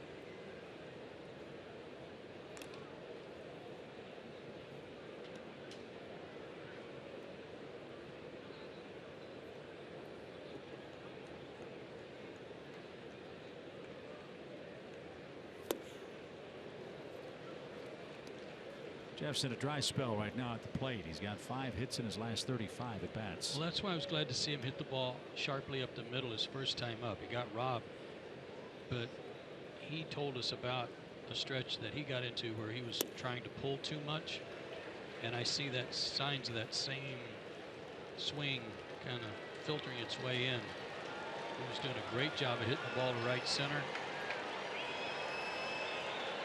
July has not been kind to him. That one too far off the plate for Jeff.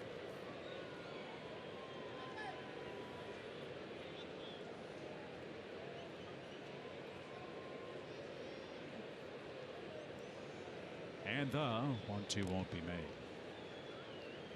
Game 2 here tomorrow night. Mike Foltynewicz will pitch for the Braves. Tyler Duffy will pitch for the Twins. And there's a shot to center. Jeff went down and combed that, as my partner would say, into straightaway center. It almost appeared there that Jeff had decided I'm giving up the inner half of the plate. He jams me, but he hasn't really pitched me in yet. So he gets a slider. It was supposed to be away, and it was away, and he did comb it. He was all over it. Good swing. So AJ's coming up, as we told you, a former Twin.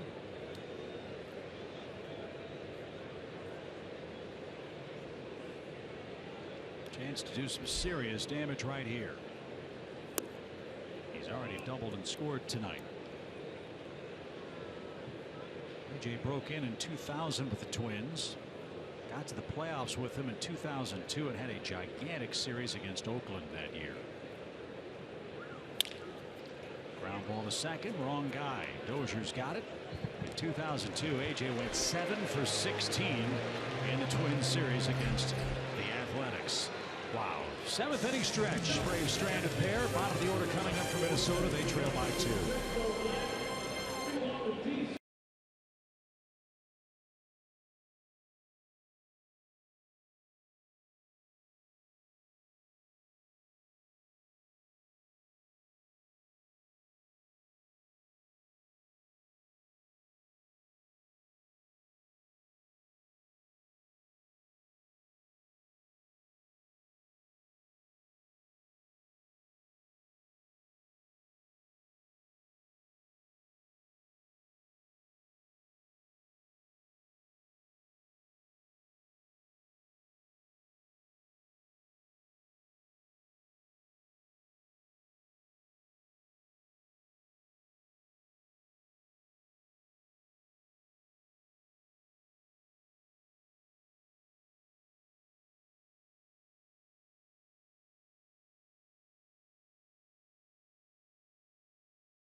Thanks to T-Mobile greater coverage of baseball. In Gwinnett, Matt Litka hitting .333 this month. And in AA Mississippi, Akil Morris, that's who the Braves got for Kelly Johnson.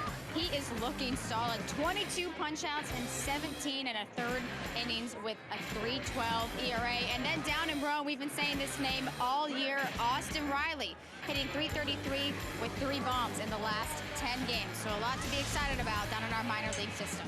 Good day indeed, Kelsey. Thank you very much. And speaking of good days, it was exactly that for Lucas Harrell tonight. 6 innings of 4-hit shutout baseball. And he'll be taken down because of a high pitch count. He'll turn things over to Mauricio Cabrera, who's pitching in his 13th game tonight. Check out that ERA for Mauricio.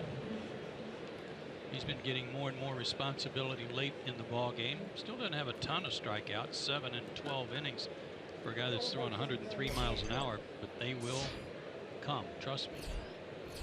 He'll start with Eddie Rosario, who is 0 for 2 with a strikeout. And nice and easy over the outside corner at 100 miles an hour. Go get him.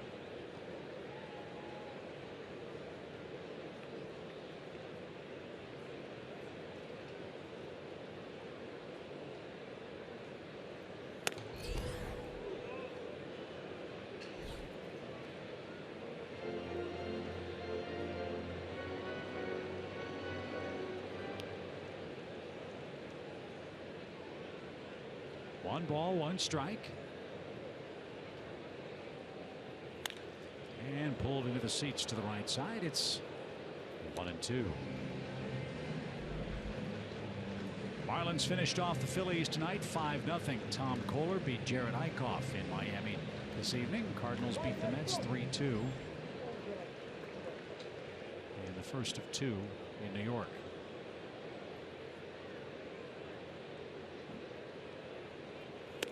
Way outside. Even count.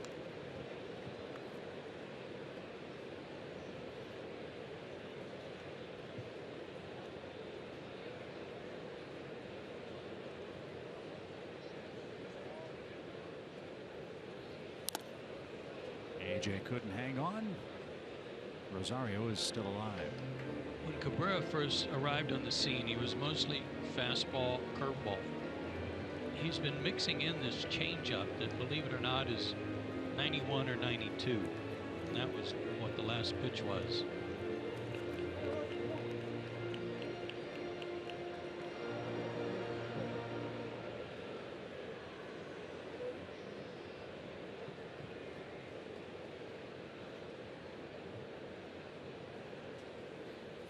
Swing and a miss. First strikeout for Mauricio. Rosario's been punched out twice. Harrell got him back in the 4th inning. Good start to the 7th.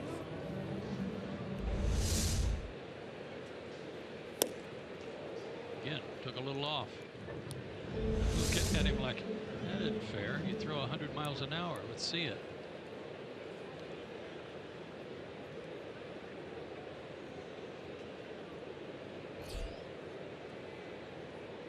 Suzuki is 0 for 2. He's the 8th place hitter for the Twins. And foul that away.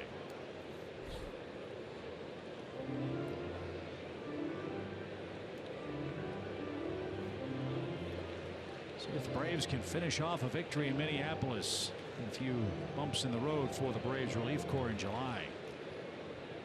3-4 record, 2 out of 7 in saves, and 9 homers and 63 innings pitched.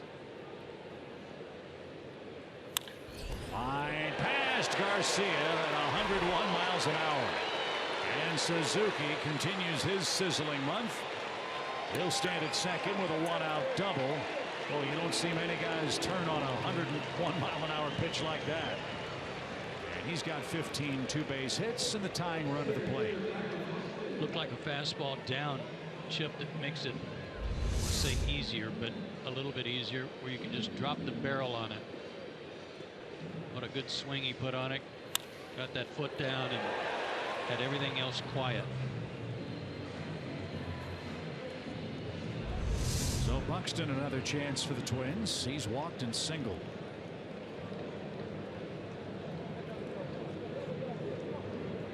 Minnesota's left 6 men on base. 4 of the 6 in scoring position, including Nunez at third base 3 times. And he's on deck. 1 ball, no strikes.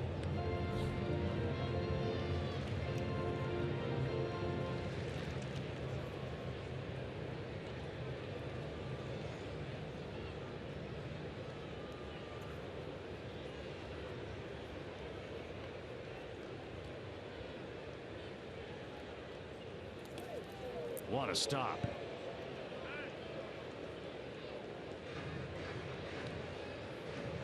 AJ saved base, gave up the body, then ball blocked off the chest protector. That was a real tough spot, a good stop and a good one. 55-foot curveball.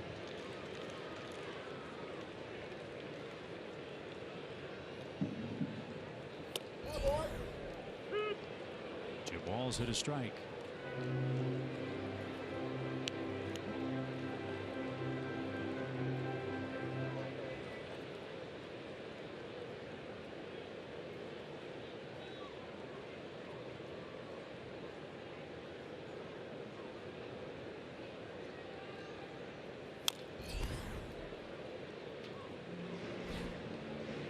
Good spot for that curveball here. Buxton's been having trouble with right-handed pitching, and he did have a base hit off of Harrell earlier.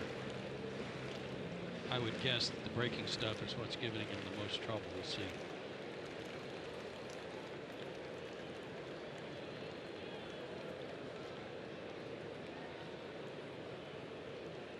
Two and two.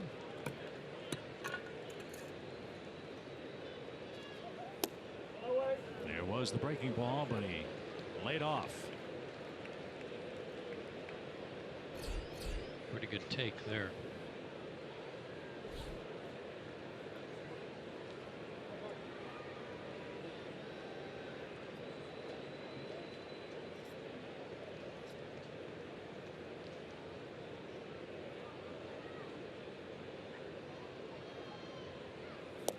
There's a slider, and you're right, Joe.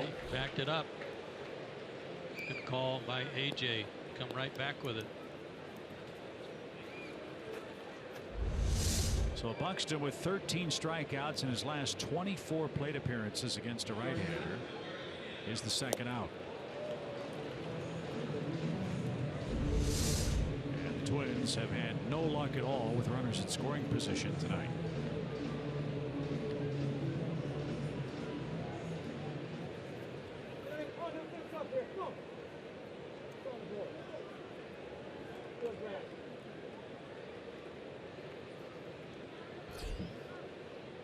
Braves would love to retire this guy and not have to face Joe Mauer with runners on in the 7th.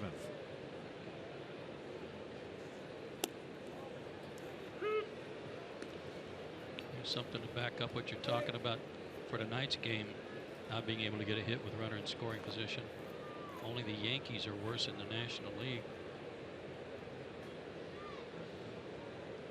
The New York Yankees. Hard to believe. High fly ball left. That's going to be playable. Jace Peterson's there. The Twins 0 for 11 with a runner in scoring position tonight. And Cabrera with an impressive 7th sends it to the 8th with the lead still intact.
see on our Mazda game summary. Well, both pitchers have been very good tonight, but Lucas Harrell just a little bit better. He's out of the game, but 6 innings of 4-hit shutout ball. Erwin Santana gave up a home run to Garcia in the second, and a double play ground out scored A.J. Brzezinski in the third. That's it on the scoring. Hitting streaks have been extended by a couple of guys. Good inning for Cabrera. Eric Ibar leads off the 8th. He's 1 for 2. And that's upstairs. 1 ball, no strikes for the Braves shortstop Eric Ibar.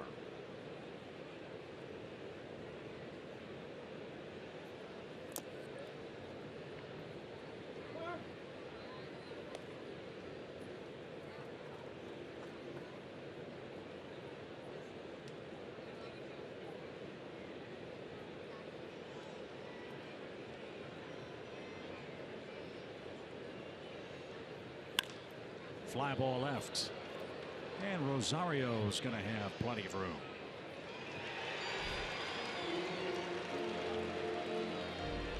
Back to the top, Jace Peterson. And you're right about Santana. It's like playing catch with his catcher. Here it is, nice and easy, no stress. Yes, he gave up the homer. But a double play brought in the second run. And the Braves have held the Twins 0 for 11 in runners in scoring position situations. When we were talking about getting the attention of other teams and scouts, his is not a contract that you say, okay, we pick him up for 1 year, he becomes a free agent. He's got 2 more years left after this one. That's pretty good money. So teams have to factor that in. And speaking of trades, in case you missed it, Melvin Upton was traded from San Diego to Toronto.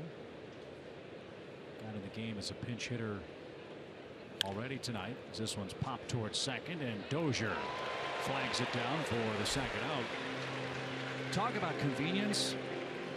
San Diego Padres are playing the Toronto Blue Jays in Toronto, so Upton all he had to do was pack his gear, stay in the team hotel, and then go play for Toronto.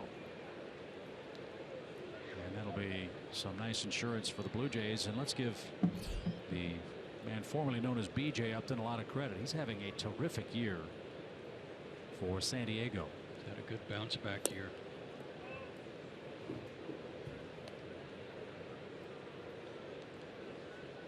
Blue Jays also got Jose Bautista back. He'd been sidelined for a while with turf toe. Toronto 3 back in the AL East.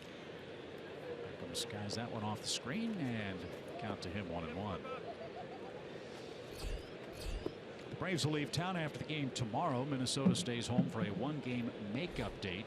We've got a meeting with the Baltimore Orioles on what was to have been an off day for them.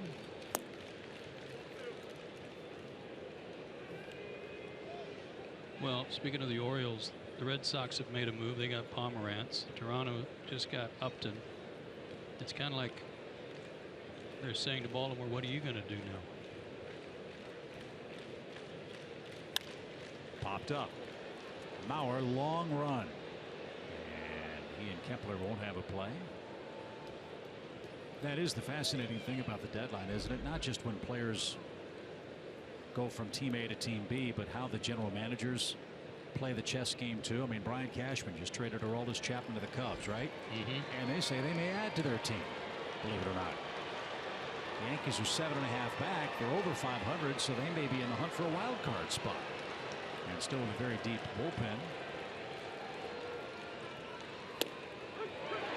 And that's over the inside corner. Beckham's frozen. Santana has his 5th strikeout.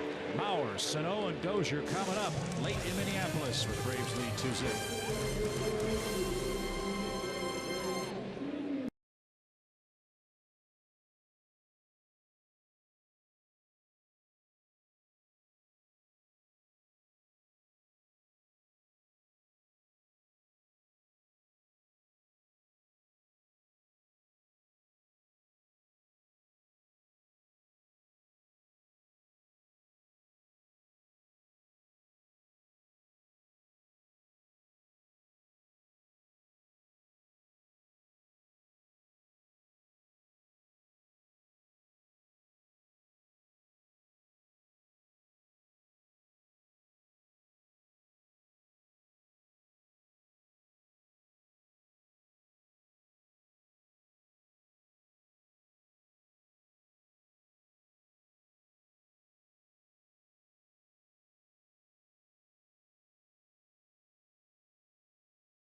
Saturday, July 30th, get a 1991 Worst to First NLCS replica ring. Don't miss out on this collector's item. Go to Braves.com/promotions and secure your tickets today. The Worst to First year for both the Braves and Twins, culminating in a 7-game World Series Classic won by the Twins on their home field at the Metrodome. Home eighth, Hunter Cervenka is now on after Cabrera worked to score the 7th. He's been in 3 games on this road trip, 1 in Cincinnati, 2 at Colorado. Gave up a run at Colorado on the 21st. That was the home run to Reynolds.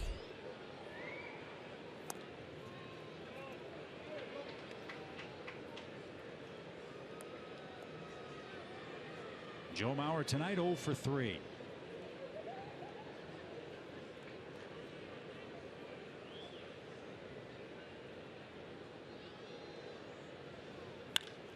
A shot to left. Peterson hadn't played that way. Diving catch on the edge of the warning track. Jace Peterson takes away an extra base hit by Joe Mauer. Great play, 1 out. You could see off the bat that this was going to be a big slicer, the way Mauer hit it. And for a guy that hadn't played a lot of left field, this was a great read and reaction. Good play by Jace Peterson.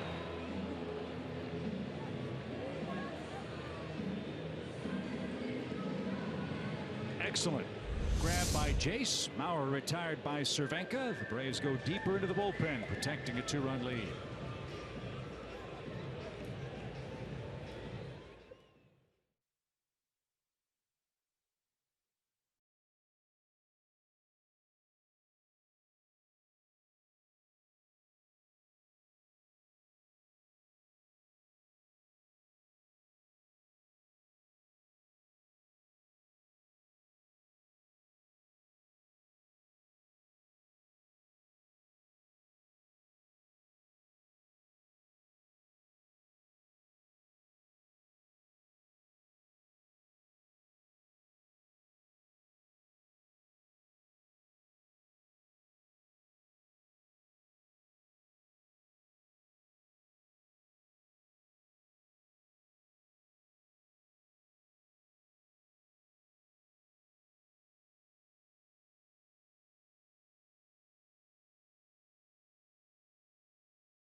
Access throughout the ballpark with the Braves VIP meet and greet experience Saturday, July 30th. Go to Braves.com/VIP and secure your spot today. Jace Peterson with a dazzling catch off the bat of Joe Mauer. The first out of the inning. Good athlete, tracking down just like a defensive back would on that overthrow. Read it beautifully. Hung onto the catch even after crashing. So Chris Withrow is on with Sano and Dozier coming up.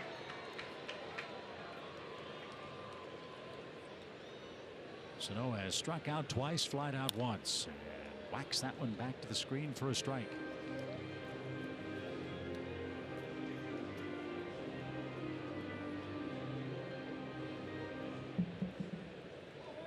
Withrow's 3rd outing of the road trip, 1 in each city.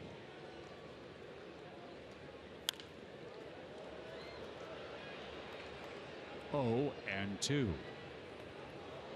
16 of his last 17 outings have been scoreless.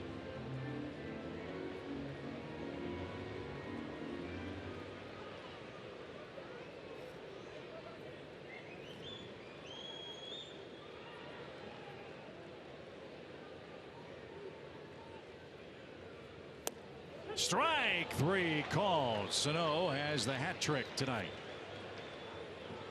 2 outs.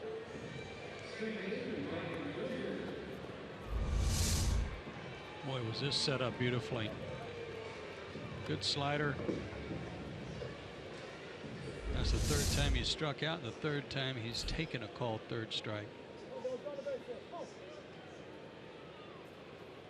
The Twins have 5 hits. Dozier has 1 of them. That was in the 4th.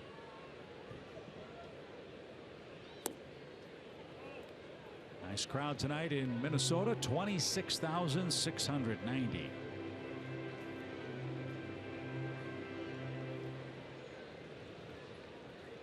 They've been quiet most of the night.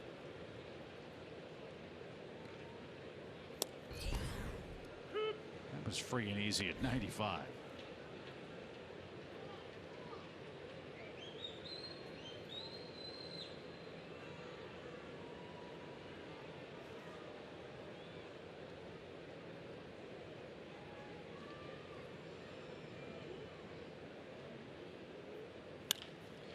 Bouncing ball to short. Ibar charged, and he'll throw to first in time. Cervenka and Withrow get the Twins in order in the 8th, and we head to the 9th. A little insurance would be nice. It's 2-0 Atlanta.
The Phillies meet us at Turner Field starting on July 29th. Great opportunities for you to run into all of your favorite Braves from years gone by. Hope you'll join us for what should be a fun weekend. Our first visit to Target Field's been fun so far tonight. First visit in 6 years, that is. Atlanta is shutting out the Twins.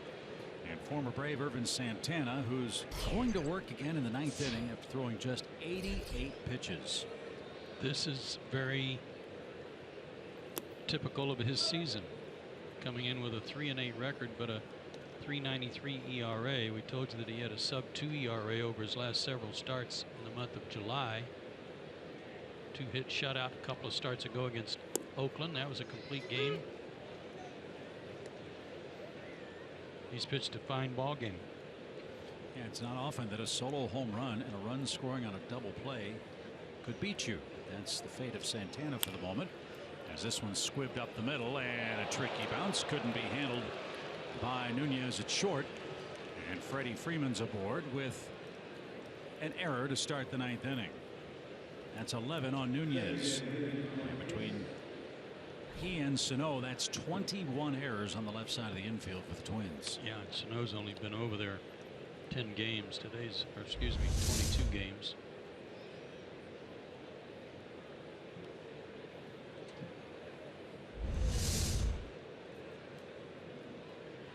Nick Markakis took a contested 3rd strike to start the 7th inning.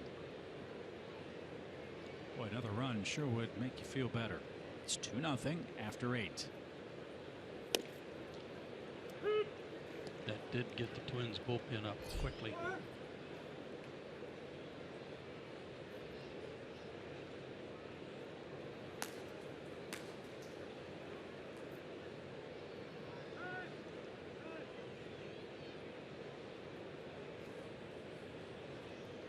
Jim Johnson's up in the Braves pen.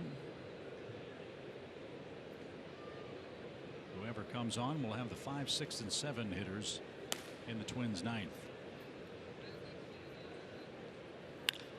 Fly ball toward left. Rosario long run is going to get there. He'll make the play. And Freeman is back to first after Nick Markakis flies out for the opening out of the inning.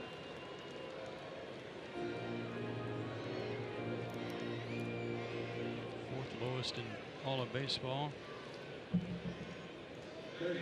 He's not alone, I guess, in the American League, though, with those numbers. Heck, he's not alone in this ballpark. Throw Matt Whistler and Julio Teheran in on that stat. Yeah.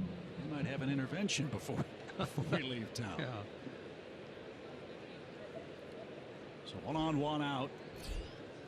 Adonis Garcia got the scoring started with a long homer to left, and now he singles up the middle. Boy, he is red hot.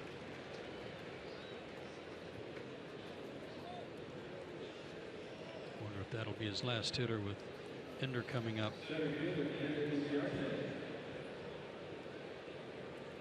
Paul Molitor still on the same step he's been on, though.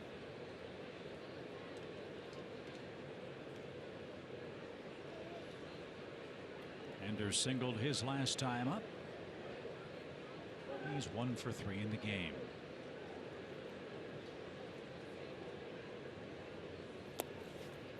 Suzuki a nice stop. 1 ball, no strikes.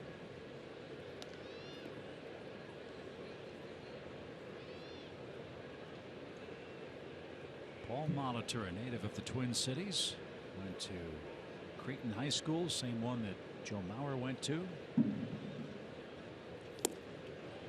He's rolling the dice here with Santana versus the left-hand hitting Ender Inciarte in a 2-run game.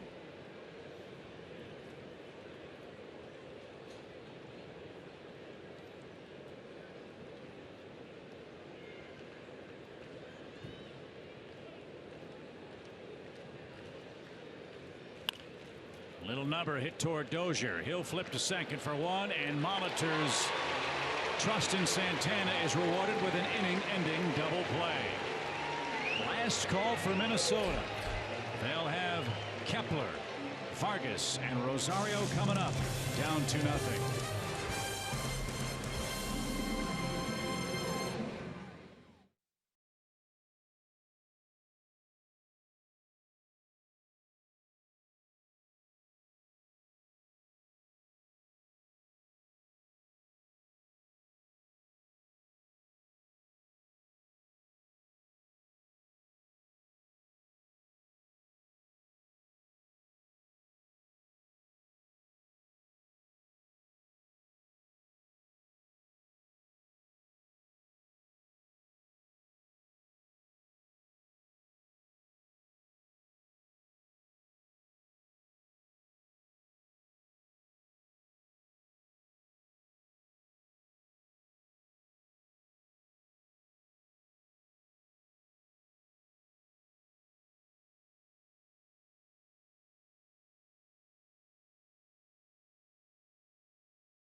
Atlanta Braves baseball is sponsored by your local Toyota dealers, Let's Go Places, the Georgia Lottery, and Zaxby's Indescribably Good.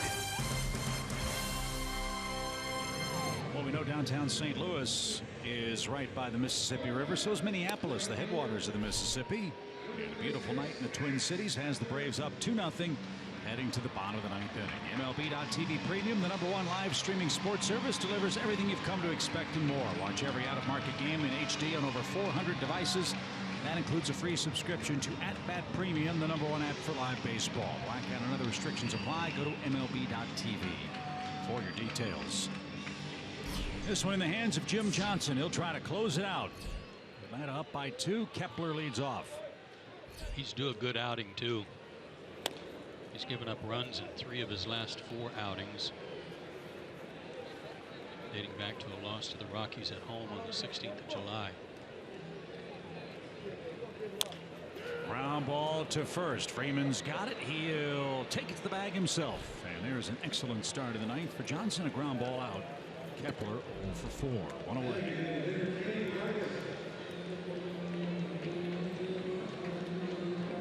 Can't say enough about what the Braves are trying to do tonight. It's not who you play sometimes, but when you play them. And that's the impressive thing. This is one of the hottest hitting teams in baseball right now. And the Braves, to this point, have shut them out on 5 hits. They've only been shut out 4 times this year.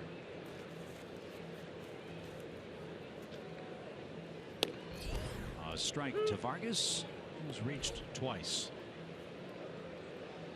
It would be the Braves' 7th for their staff. That will reach the seats and an 0-2 count.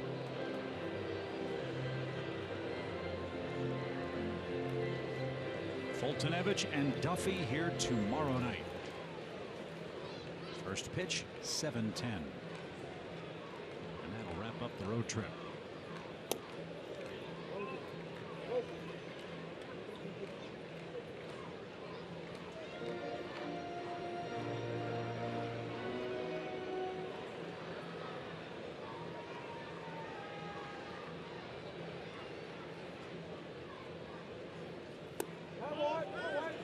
No swing.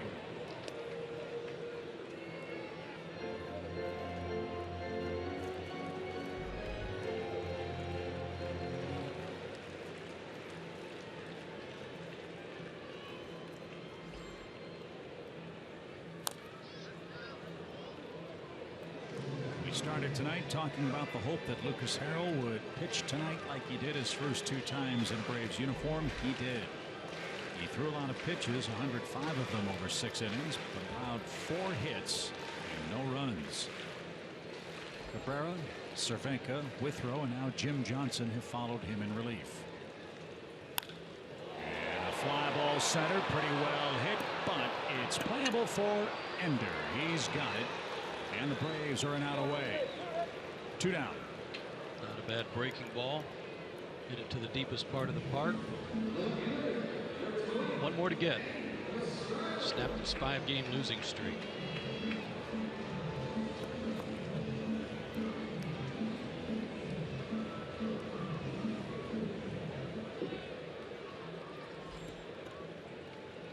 And it's Eddie Rosario, who has struck out twice.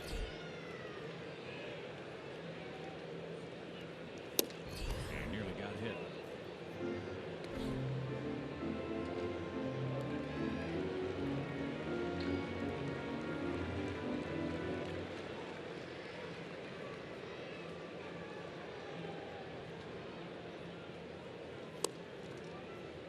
Nice pitch.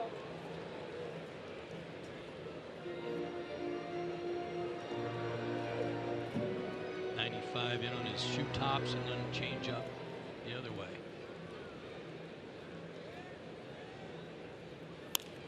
Off his knuckles and out of play. And Braves now a strike away from a shutout win.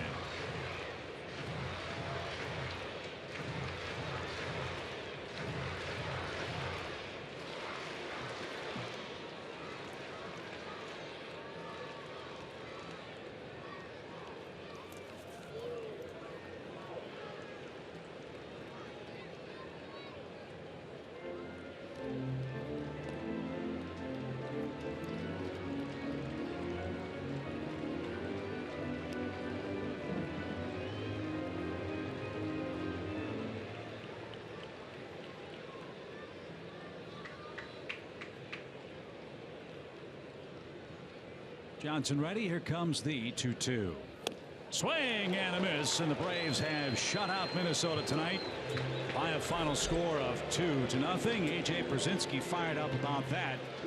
Braves fans say hail to the Chief. Jim Johnson saves it for Lucas Harrell. The Braves beat Irvin Santana, who suffers the tough luck loss. Adonis Garcia got things started with a long ball in the second, and that's all Atlanta's staff needed tonight. Boy, we didn't know that at the time, but it sure was. The way the guys pitched tonight was outstanding. Braves added an insurance run in the third, and that was it tonight offensively, but Adonis continues to swing a hot bat.